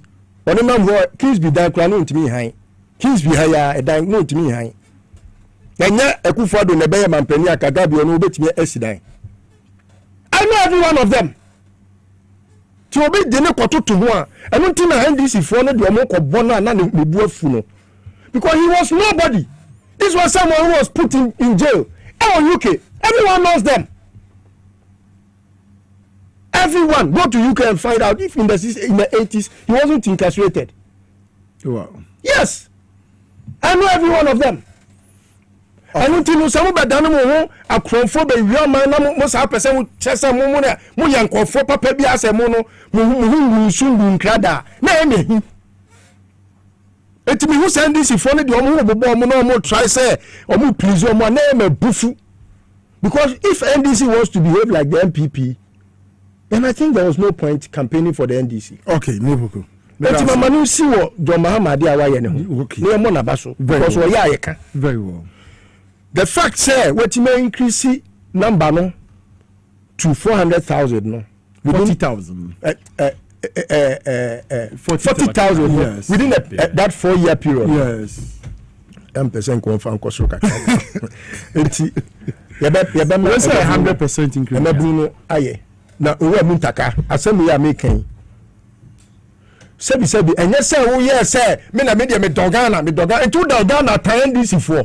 Enye NDC ka wuti baby out no. Biawanim yiwanim kase me de ba ma NDC for.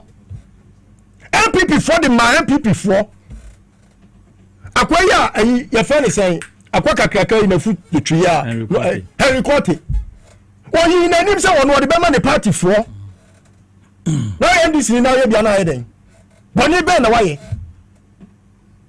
Dabio who NDC e be can reset appointee reset monko na munim sebi nyame so mpa monko so na mo beji de obedi wa chia campaign ana na mo ya monyo sa ana na mo ya ni brebre ada wo grassroots nipa no de onya ayi police ni bi ya enya na munyi sa computer ni tuntun baby computer be na ko campaign ma mo ko campaign no computer be na ko campaign ma mo munyi tuntun baby na mo fa mo nkofo what is apologies na mo ya no ntiase ana mo ka se ayi na na ye de enya bias no na wo kura se be nka we nka sha kukuam na fa computer na yi nkofo we no this e betrao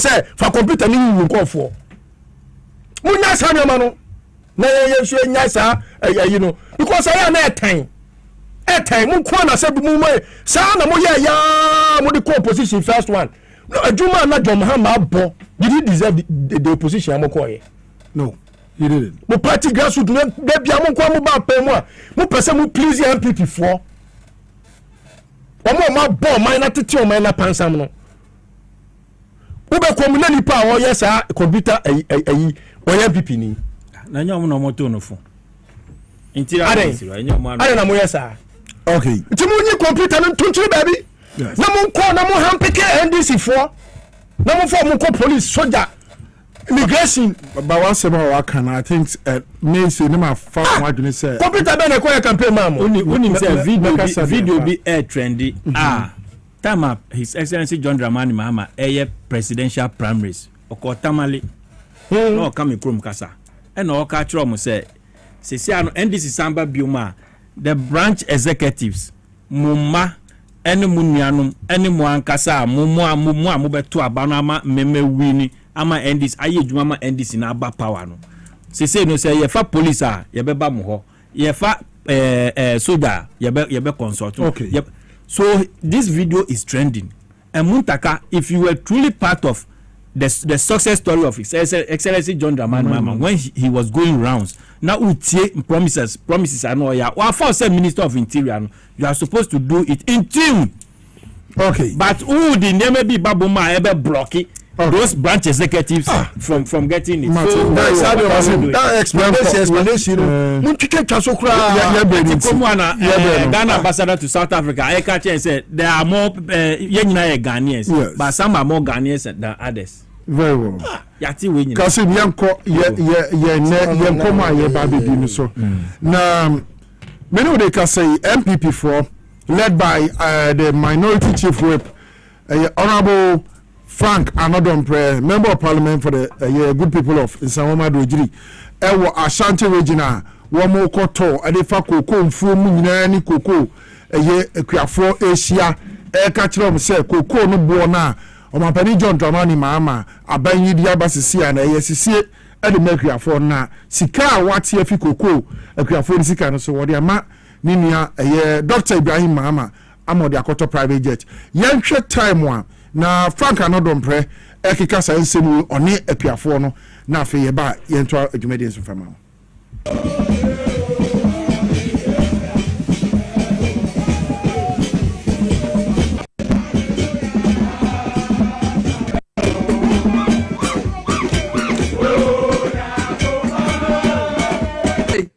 yen apiafo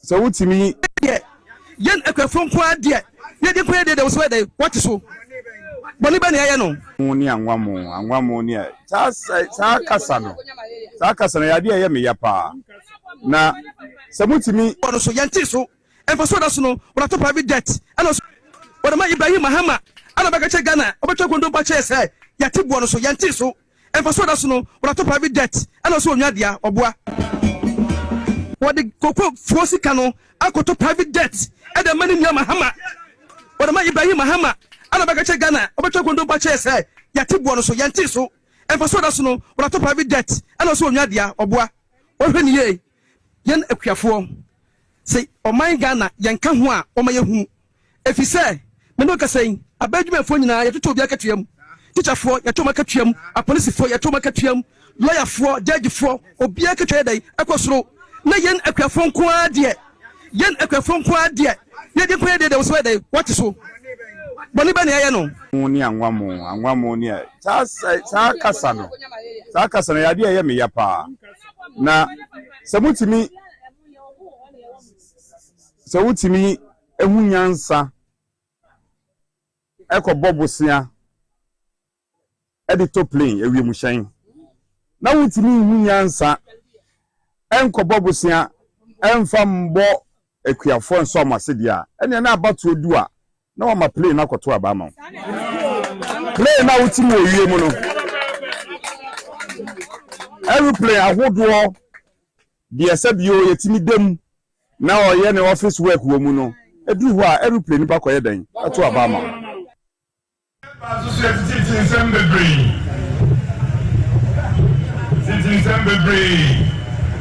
evidence bambofo ewaha emo bi anti asiasa na woni mu a obi eni Ghana we be machine yoko na obi asu ni wo beti be hunu na ma yeye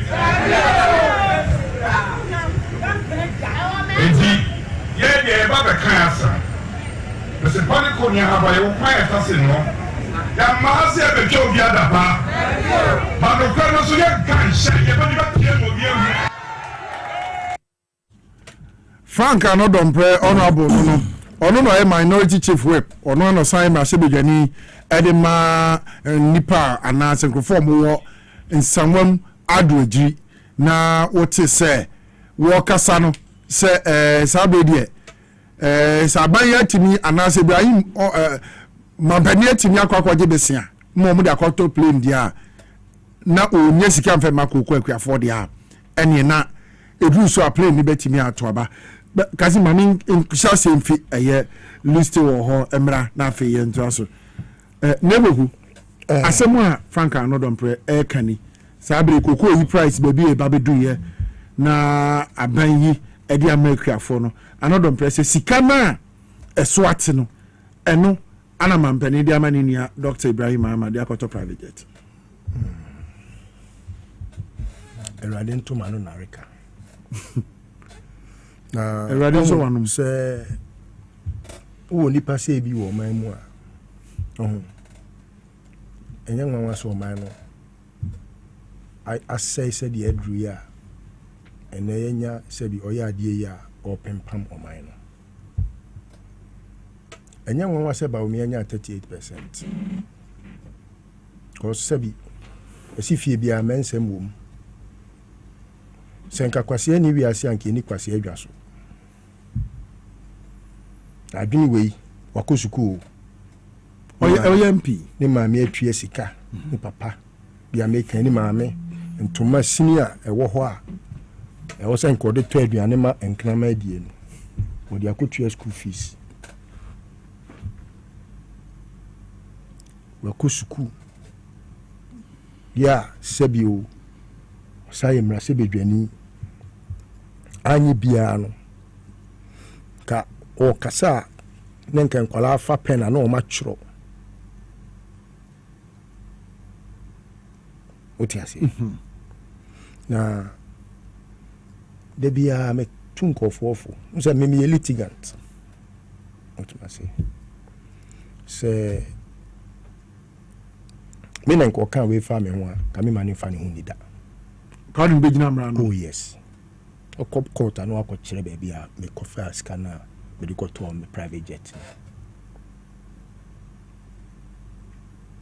enso se abusuan o ma ya asofo abusuan me 2 million ne fokura se bia on fa ne court kura ha wonti mpo na odin tire wi anu ono akase ono be ka nokure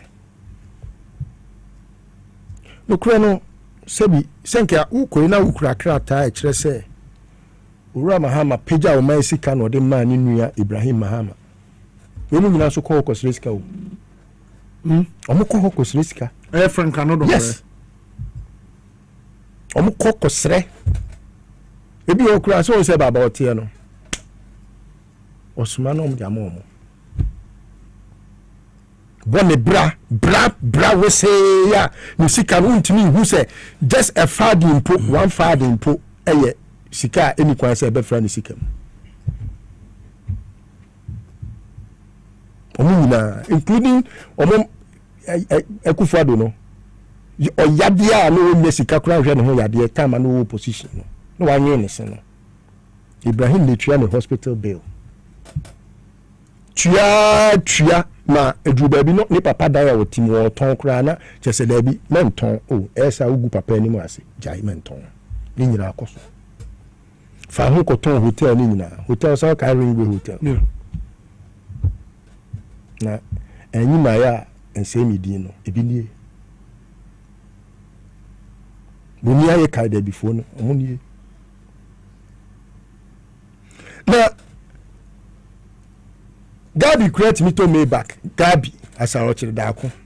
Ya wonu Kingsby dan won't mean Piaka. Kingsby aya Kingsby achimota Kingsby e dan won't mean Piaka ye tu no. Ono ene o me back.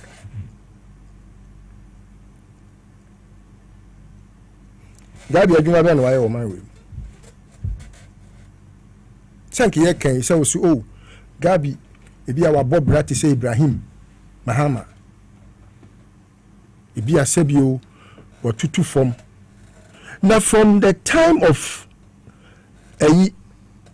Ghana ashasi ebe pimne Ibrahim the first black Yaman kwan say gold fields for good yentu. Do you know how much he makes from gold fields? Do you know how much money he makes in Liberia? Do you know how much money he makes in Sierra Leone? And I say Ibrahim Unye or church and who obey Jim and Mamma na betri so. They said the year you know said you na kakra say ho a near Sidan Kokono. And until I say Ibrahim the all send fatano. Ukra wunya sika ko ukroma uye show. Another mpre. Ko esawemi kubuza nasi. There's a Ibrahim Unye show off. Oh, me tell me anaya me take his way as insult. When a certain group of people want to look down on a certain group of people, when they are rather the deviants in society, criminals. This guy, this very guy, criminal like him. Frank cannot. Yes. What makes him a criminal? Oh yes. What makes Ibrahim the criminal? What makes Ibrahim the criminal? Or don't you think he wants to associate criminality to Ibrahim's name? According to some okay. Oh, papa. Only wine. Oh, papa. Only wine. Iye Mahama ba bien wa sabi ne bra e tan te se wo. Na enkwan ju a yesi anu sini no enye bi no asa no anum fro nkwan na dwo afa yie afa ekwan no afa yie papa ya ke be fa mi me pokume mi mfikyire a enye me fi ani mo mi mfikyire keka ko beti do you want say we etino because omo oni omo din for ebi agye di obo papa oh yes na say bebre agye di na say me na social media bebre agye di na Ibrahim ise ne wote no onte se me kabana ka lawyers atro ne krata say is either so be withdraw and now so be answer say wo Ibrahim ya wo se wa for man sika dia koto private jet no na titi koko sika dia yes o me amechire e wo court na obi ehu ne kwase a waye say MP kasa basa just because menya say bi nkwase afo akoto apetition amomo ama ohu akwa ba kwa na na minu nyina yesi grebu papa no we did the grebu one for grebu formal sentence I will say grebu yare ibi no yafo onya tramo ene wi ni ayi ensa mananom to so microphone no mahama odemeka sebi abasa say NDC ye tu omofo a omuntie because asma ye kan for NPP to even have the moral right to discuss Koko Wogana Hanon. I sounded the alarm bell way before the troubles came.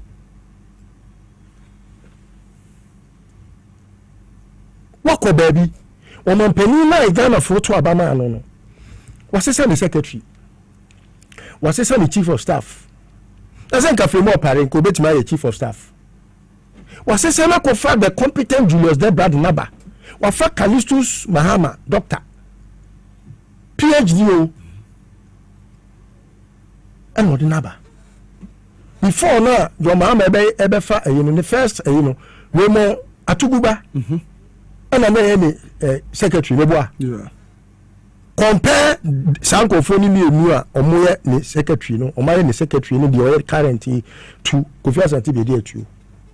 You have subject verb agreement, I want to intro. So Indian Yansa ebu mine. Now no can use to straw letter no so kind here the article no solid. If you what is all my beam because a incessant apt without blemish. Today we catch you say the difference between MPP and NDC no in India. NDC won India na omoye saa nkofo a won say minority tribes no omunim enuga. Okay. What you say? They say obi ti say Ibrahim Mahama omo mu so mu yesika fo we is lego nyina hwa ka mu bom kro mu sika nu no omo nyina o yes no the money he makes a day the money Ibrahim Mahama makes a day even from go face keke no now come mu nyina sika no bom a nu no what is say uncle hunu say dey be ameka che uncle hunu no yedede enti obi a wonam wi asese me yesikani bia wo boa te say Canada pon mo boa Canada pon me don na nu say o da be 100 ways lego ni dai ba ko pe na ways lego eno kura no yiri team lenda esa so mo to sa sin nyina e na fo no say no adwuma na me okay yes enti won say ni dai ways lego ba ko pe say Ibrahim Mahama me jira bontia kan che say mi yesikani ena mi wowei ena mi yewei ena hwado ya me ye say obi kura ono no se bi obi yare na wakoboa ni pakro no wodi kwato TV so se dabi no yesi we ye papa ma we hu ye ne ye forso ya say Ibrahim wa ye papa mo nka na ni pa ya dia wo sa ye yi wo ye papa mpa wo mpa so obi beka o che wade mpa wo se menkoka that is Ibrahim for you on chene ho wonye omo a sabi makosi edan na makofa eyifo camera fa be chira so onye bi uni mnyoma Ibrahim ya chenko fo Ghana ha uni Ibrahim ne nsam guago 70 million ya he this is someone who makes more than $1 million a day he makes more than $1 million sabi enye ni ntwo mu na me de to abontin sabi he makes money nigri na asem na aba na ye politics enti no maybe sa Ibrahim akonyina hini wono enye sabi ni bottom nti na onokura akonyina hini o nyina hini eye ne maame kurom Ibrahim maame sabi Auntie Joyce obi anim se ni nti firi nyina hini and o say emaburu ni adwuma ye bauxite nso na tawei enti ma meni abrofo to kase na menkofa almost smelting machine na mesi ho na for the first time government ntimi and smelter machine a bauxite ni ntimi ni aluminum film na yemma maburu adwuma nye na yenya kakra about 12,000 workers ni etimenya bia momadi na menso menya kakra podwe we ne bone no ba wo mia na ekufo do ba ya o meje ya o mso mo de koma China for no we say China for the smarter bibes ebesi nyina hini o matu enso so sankofo we mu ano o mu want for the eco for ratification o mo ho wa kra na o ma sign new month bro need ya o me fanko etimika se bibini agimi a another praise the example so ni nansa pa ko be so agimi pa so ni nansa pa woni tirimu a na ko nam ho no ko be so agimi pa na mesre say Ibrahim Mahama for the first time e manem fa ne tra no make sure say akwai kwase yi ba be ansa sem no oye MPO o da MP no we agimi a na ga say oye MP you are immune from being foolish empia we dimi say wo hu bida enya no don prank wo hu bida na ono ne papa ne ka say ne papa krampo wa ye bonia e ka say no be ka fa ne ho ono say me ka chen so ya amro ba sesie ya wo be hu ne response but he is more than an armed robber ano don pray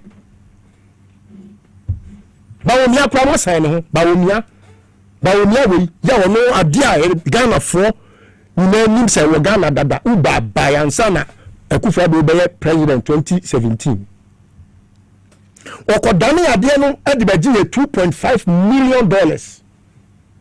Jack, where are you? Asasi GPS wo sai ba wo mia ho esai poalugu krono akrofo aban mo akrofo mo hwe mo ho ni krono a very synonymous. O say people ni ho a on che kronfo biem na jo Mahama bai And I'm catching me say, who say? Sankajo Mahama for Ghana 1 city. Yeah. And can you understand? Come back catch Ghana for say Airbus. Internet John Mahama aircraft for Airbus. Some meaning a Juma a company or more aeroplane. Our butchery. Our motor aeroplane. Na mini ani di bia bagana ha me yatobi. Eno kekenti no John Mahama aircraft for aden no ton aeroplane through ni nua bema. To a real man. It was a real man. Sikasa no fire bepem ne. It took the OSP Akufo-Addo na na appointed no. As an oba be catch Ghana for say, "O my hwehwemu fiko John Mahama, ni hu ni asem." As an Ghana for me na egu ahomekoko say, "Ah. Eso ne ene bisa me say Akufo-Addo krono be na wabo a American kwa ya krono kese ba ko a.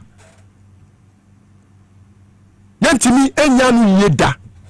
America kronfo Akufo-Addo wano krano odidi eda court bi anka and they want to kronfo wo fia kofa police manifani court na court mu kronfo no for say we kronfo as na waka so we kronfo ade na ya get julo ade na mfo bi kronfo yi awu wusia obi na wa wiade a ja no wona kronfo ma court nka so we kronfo as na wa pa na wi. This is the logic. Any media mu say court was a court ka so bi e kronfo as na waka so we kronfo. Esan say ade na court ayeso we kronfo etu onu amameli ne ho no so we kronfo na court no so prosecution for so come say court to say we kronfo. Anything na the republic versus it is our lawyer for no man can asane fa you are not guilty until proven guilty. You are also innocent until proven not innocent.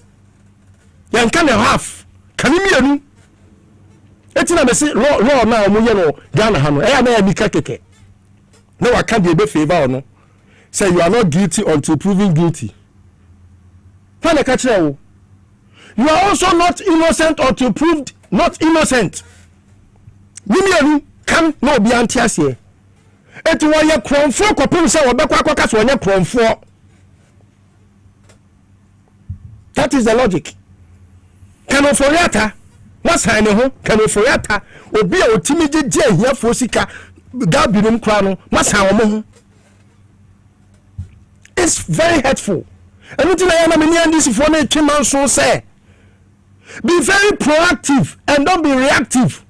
Be proactive to understand say Ghana for be di modia e ye gidie ni say mo ba ye no konfo no kro no na mo boy ye no mo tete o mo agum. Okay. E kan le say o timi metene ne nsa asema anya no kre oni adanse die wo ba bia whatsoever o timi nya adanse ada o mu ya no ma fa kire o no ma ko pa Ibrahim chew na Ibrahim so sininyami nyansa sininyami adoye odo nipa krate nyame obo nipa no ni we ja o mu no ma fa mu adi o kai de kene Japan de Ibrahim o Ghana ha na for Ibrahim antu o be no poison yeah ene ne kokura na ekoda ni tirimu a na we so okoyie no enti no nipa bi o wa ya mfe nsan kan o mo ye nyame ani kosua. Okay. Na Ibrahim ya ton koko ene de ama no koko ya ka ho asemi minia wo ko ton koko one ton bia no ton no $10,000 certain $10,000 no now it was about 17 against the exchange rate $170,000 Ghana cedis. Koko ni no say na de na no and NDC for buy no mo ka se baby. So what you have to no at this match. Now exchange rate me you say there. What's a sabaga na sikemwa? And was so to me money panoanya be 6,000 to 7,000 there also the man. Yes. Because 170,000 no we times we dividing it by 16. 170,000 me mun kunta no. Me who MPP kro no boy. 170,000. Device 16. I just say we talk about bottle back be no turn more than 10,000 cedis 625. Wow. And I this for say we dey chebu mienu pe and I say we dey ma momu 60%. Okay no the 10,000 a 100 million, 620. 106 million. 106 million. Yeah, almost 107. Okay. And almost say, Sanipano, we went to Miako this much at the basic Ghana Sikamu. Now, Botoba could be what over 100 million. What do you find 100 million? Manipano, 60 million. Which is 6,000. Which is about 60% of a bag. Of bag, okay. What I say? Okay. Satan no more opposition. And no more bemuno. A buona tia baba bedru babia. Send your woman on a crampono. Oh, yes, he can da and we are seeing her babia. Okay. We no catch will say. Oh, no. It's a say over 60% and not 70%. No. What the 90%? Sikana Mohammed to Chemu at your corner at the Mako Pianino. Safa. Now buying for Mohammed to Chemu dupe.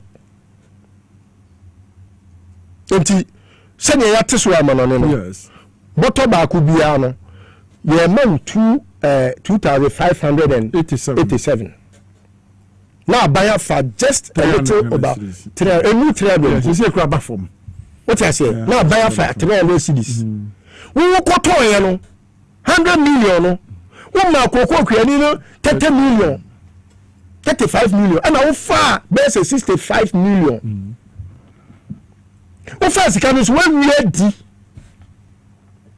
one first can be anto ho enu ti na me around there be konto kwa no say wo ba ya no na nya say ka wo fa na ho bro so say kom na mo anya no mo ka say e wo say ko bo mu tuja e so no mo na say bo game me da se me boko ya be na eno mo say ma no mo ma me free mo say ntiro yenko nana kusi poku list ho ana o chene nka no executive director de my good godmans advocacy group Ghana gag and out in Kano Kasim Misa Ewa no your national communication team member NDC Amonyoko no Kasim anodon press koko okuafo wo musika ana omobaga price no so ate no eno ana mampani dia mani nia Ibrahim Mama masa be odi akoto private sase be na akafa o say the bia list we kan asemi wa say MPP for ankasa no o ma bon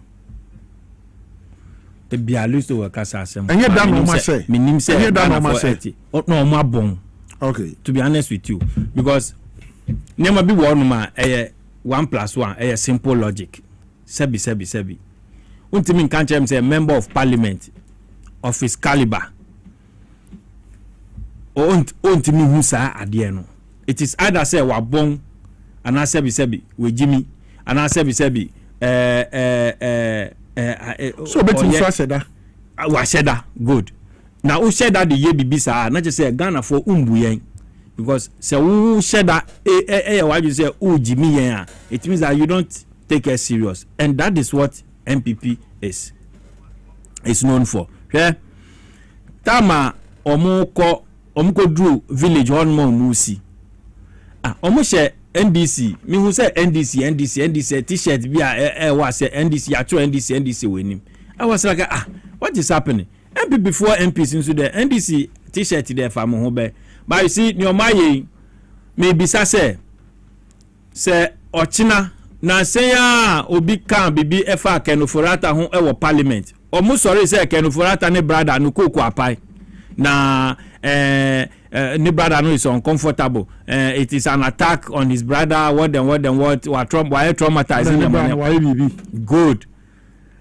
On say and then Mokofa NDC atade t-shirt adrock ade cocoa inscription yamanema akwa cocoa forest ede ko propaganda. Ochina say yenso ye Kenufurata t-shirt. Na ye branding say he's MPP. He's a thief, he's a criminal. Na say yenso ye the air security. Nobody should say NDC is doing what is not supposed to do because where ukoye wade akona koye wade ba ye brand your political party brand and wo dia t-shirt e dia ko odi koye sa propaganda do but that one I know it will be dealt with at the right time. It is bad. Yeah, odi koye propaganda. Nobody says they don't go and do your political activity. But where? But do you blame them? I blame the NDC. It is wrong. Why do you blame? Entimpacho obi akwa kufra ukurum ntoma. Ukurum hene ntoma. Edi akwa kugina ho misrepresent ukurum fo. There na be. What do you have to do? Yes. The party must take action. So before XYZ atare. Edi ko na your logo. Yes. The koye video bi ana bibi. There na mbe. Hey, and we'll take you one. I am wrong. It is a motion na mo ya.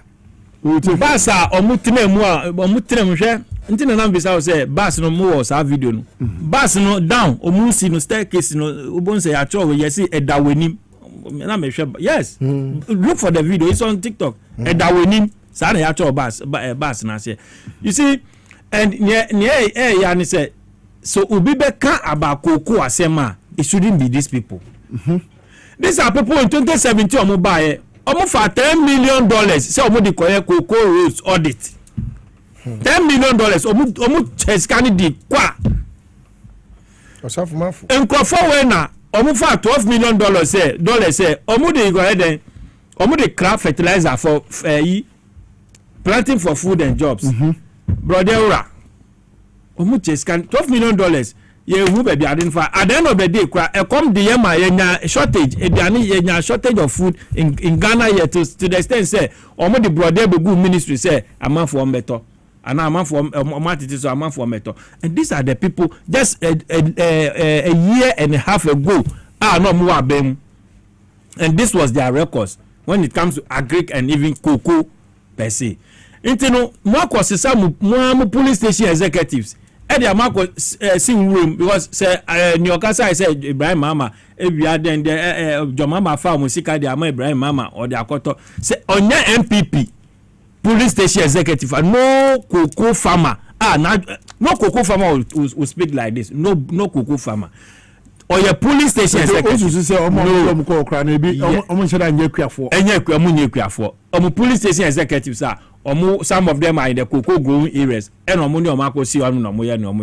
cocoa for they know the problem. They know say that's how definitely whatever they are doing, they compare prices to Ghana and Ivory Coast. Cocoa for they don't just do the business for nothing. They compare prices. They compare world market prices.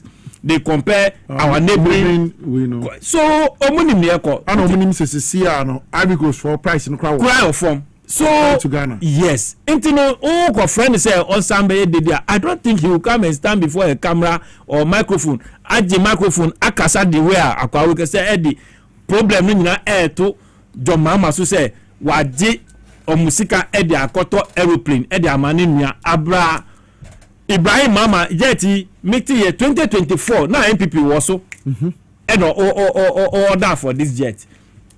But private jet yet say sebi car uko car garage akoka say me to matia kan move. Yes, you pre-order no my bibia until this thing was ordered in 2024 na MPP net so it's a fin idea na ba, and who even somebody who already has a private jet or Mercedes Benz was an car fufro yes unya ska wo he sesia wanye ska akotoka abra you own a car dada you have a car who car dada no asa akoto second car yes he inti na be here na say den so MPP for there, to be honest with you, but it's say na ye no I don't blame them. I blame our people.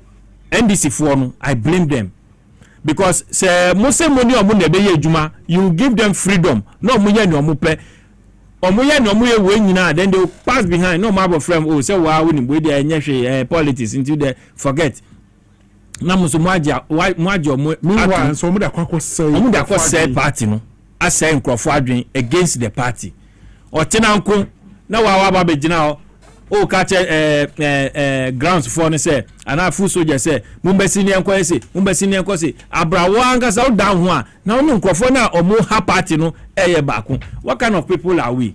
MPP or yewa on hwese we and on hwese we Ghana ni ana we whoever or yew because we NDC ni ba mo egru muso na musemu esese muso mo ye mu bia na mo ye mu ti sese na mu kwa na mo ye nyakopon and all those. I can tell you on authority say most of the institutions in Ghana, MPP people are still running the show.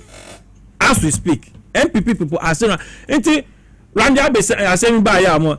Assembly by us and I will back at and say, and I wait. Somebody was asking, and I'm saying, on one they should go and face their own issue. Because Assembly and Bar, Randy Uti, who said, Uti, all this issue, you were sitting on them. Until say, Omoyi stand same way, Pia, Omoye propaganda against you. Then you begin to bring such informations out. And OSP afraid. Who say, look, yeah, teacher of mine. And now NDC was swa. There's no way MPP will wish NDC good because almost percent are buying bra power.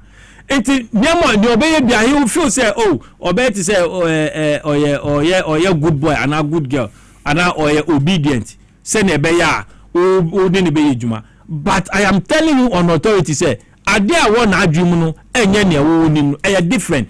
O person umbrella form na buy in bra power. So why do you even start something with an MPP person? Sure, omo say whatever come what may, they just want power, and we know how MPP people are. So no chance back one or be family. In fact, one share crowd, one can say two. I think so. I say my work on. If you have a point, because Tama, I don't know breakers and also say what in your jebesia, and now what in your face, can now the aqua to play in the air. Now, when Timmy Joko for the air, and yes, a British one, well, my plane in yes, yeah. Go sika to play in the air. You about to also my plane and got to up. It is a propaganda wired. It is a conformity honor. Oh, Nipana or Casa Yansana. Another play by way of information. You see a friend of Yadako. Okay. Former DC. I was our area. Under the MPP first, Kufadu first term. Oba second term, no man funny beam, and we join a Canada. And as I say, ya born a man a betina. And all don't come fool. Into a cocoa crow on cocoa for a propaganda. No, say we need to cry almost in a year. Information crowd must have back. Nippon Becca say, wow. The Oka say, Yadako, Sani a friend. And Oka former Mama. Or no, Ibrahim, Ecostate, so in a hini. You know, or say, oh, my Ibrahim will forest and conquer Jumano. So a personal issue with Ibrahim. It will call no wonder. I'm not on pleno or call Yano's hair. If Ibrahim is one yes. Now, who are not on play? What a parliament. Now, what call that would be or no, where dear Miat is about me. Not one no 2 for. Na wutia na usuji mi fo enje no mi na se ne go mesan aba ho na fe enchi bi aso ejimi ni se victory garlic mr sabe in kancho so o ma bienu wo obi a wo ye ade kakra da wo koma bo periperi unante wo ye adwuma wo ye bibia na wa bre a ba cho eye de ma wo afe wo nsane 1983 business nso eka ho na etete wa bra bo nko de ma nsanka victory garlic mr eye du a wo no mo a e ma mo je di afurusane e wo nipaduam ye pa na aboa wa pomodin National say Anian Enterprise and the Victory Garlic Message the Aba drama so. Say Woko or Kanshi King Soka, Ubenya Dreamy at all open the door to a friend 0201 293 280 0201 293 280 and 0242 545 633 0242 545 633 now on Sentimental Victory Garlic Mr. AB Divine Hope Herbal Center say Konakoto Tria Herbal Powder Nanom Nebeboa ne to yare bi ase yare te say waist pain e man nyina eboa afi pulse sexual weakness low libido stroke ulcer menstrual disorder ni nyina ye yare wa so Sentimental ye Otria Herbal Powder Hope Divine Hope Herbal Center dia ba na betimi aboa na yisa yare ye free okra won saka sachet ne ba ko a wote ano na de go wo mo tem no wa wo so no kakra se wadidi awie nko ade a numni nyina prekope na afi nkogo yem se ya no pa awie anwumire ahomache utimi no Victory Garlic Nature wo how bia eni akire wo bra wadidi awie ukokofo bia Gapsin Pharmacy ubenya bi o afi Cap Herbal osunyane House of Drugs was Shaman, Boachi and San Cape Coast. Nana Boachi about Tema, and Afe PK Gomila, Water Mali. Friend number C, now Divine Hope Eba Center for you, so help a dream to now so what 0591 565 557 0591 565 557 and 0550 639 037 0550 639 037 or try about part or so Jana Shewa wow beba Mamenko a nipoku with a toe na nipoku yanko nipoku ya share economy no say bibia di adanse indicators ni nature say economy no eguso a efa ntema pa bi fra ebo no modern but don't recently near a see wo bra na recruitment ekoso ewo yen security service no ma still now there are thousands, hundreds, millions of the youth are womu wa bontia, womu emi ejuma biya eye. Sabi they na binding something kaho nintimi moa upon the name and say ya womu dia guho 1 million coders ne other things are buying person with timide ba the apprenticeship program and also no kofobetime suan sanunuma na dia aboa wom. Say they na binding edika ho betimi aboa na sa unemployment abribia emini woman eswetimi aba from kakra 2 minutes na nepoku yan sorry so asem ni etiawa ba ku for redu egu aban ko antimi nya adwuma no okay so bi ba ku for nsan so nyame ne kata so the teaming youth across the country yes omo hia adwuma no enyo mu nyina ne betima nya aban adwuma aban kura fo mu nyina adwuma aban ntimi ntuomo and I would still go back to the discussion of privatization and see private sector is the engine of growth to every economy. Sure. Untimi ensign home. Sure. Ghana, the public sector workers, also compare with I think over 800,000. It's about 700 to 800,000. And yes, I see for being count. Fanny said, would the aqua could do 900 to a million. 1 million. Sika would be to your mocha, who allowance no manoma be no. Then you building the private sector and enabling environment to quote the words of the PLS Kufuor, enabling environment. Yes.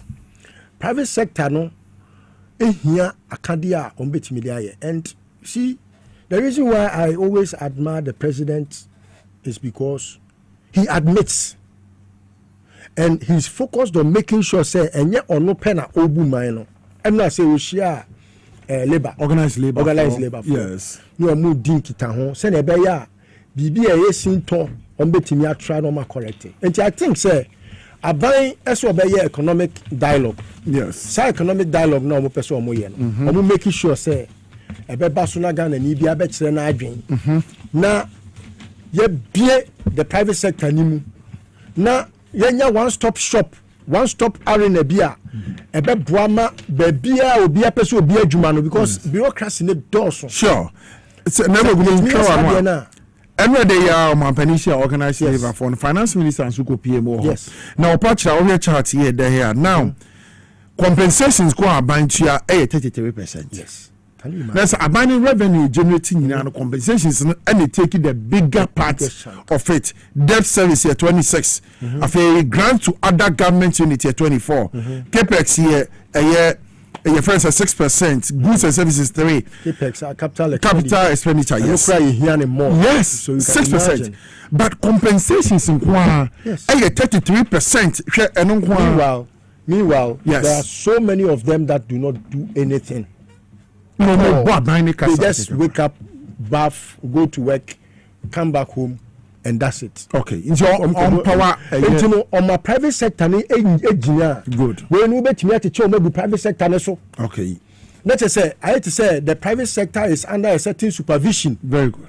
But Brahma government so bet me a bomb was I saw my sneeze. Okay. Ebema enyuma na ye bebre. Me that's it. So anya ne sa na to say as a private sector no so suffocate pe. Because obi antimi employ more. And now almost share and you but I think say our time is very limited. Yes, yeah, time and to end on one note. Yes. What we say MPP for sure say na Ibrahim Mahama the Daimama no the Daimama. What we say omo na kosan the story is here. Abujinapo na sign. Abujinapo and ewa ha. Uso omo na kosan krata de Daimai. Se na because obi asan di asan me kra. There is nobody like Ibrahim Mahama in Africa. Yes. In Ghana. GH1 TV to us approval for acquisition of diamond mine by engineers and planners was granted by former lands minister Samuel Abujinapo in 2024. I have a copy of the letter. Thank you. Is that time is not on. 1 minute. 1 minute. Sorry. Yes. Bureaucracy. Yes. One of the things say private sector na betime aboa. Sure. But the bureaucracy also need to be checked. Sure. Upe so your business kakre bia. Upe mita keke. Kra dia bebo business center kra. Yes. It's another thing altogether. Okay. Water and all those things. Inti ebesere assemblies no omu making sure say niema affluent them. You see, making the business community and our business sector no attractive. No, it is not coming. It is not only the central government policies. Sure. No, but at the grass level, no, musumu making sure say muma niema inflow. Until obi pese oye mfan say garikura. With a little capital, no, obetimi aye. That's a banso be buana na adina aye kesi. I say muma bibi more frustrating crowd at the grassroots level. I don't think the private sector can grow. Me da say, so I can see Mr. Aye national communication team member the man this Manyo Kono and I would say Lustro Nana Kosipoku, one executive director the good governance advocacy group Ghana. Now team penny for me no and I be inside politics jumedi so. Oko MCR Mr. Rav Jampo, Mr. Peter Cranton, Mr. Imano Kusi, one more any abas in the show TV in the small Lizine makeup camera no Francis any Kofi Asante. Me need the Obrempong me na me J Bread D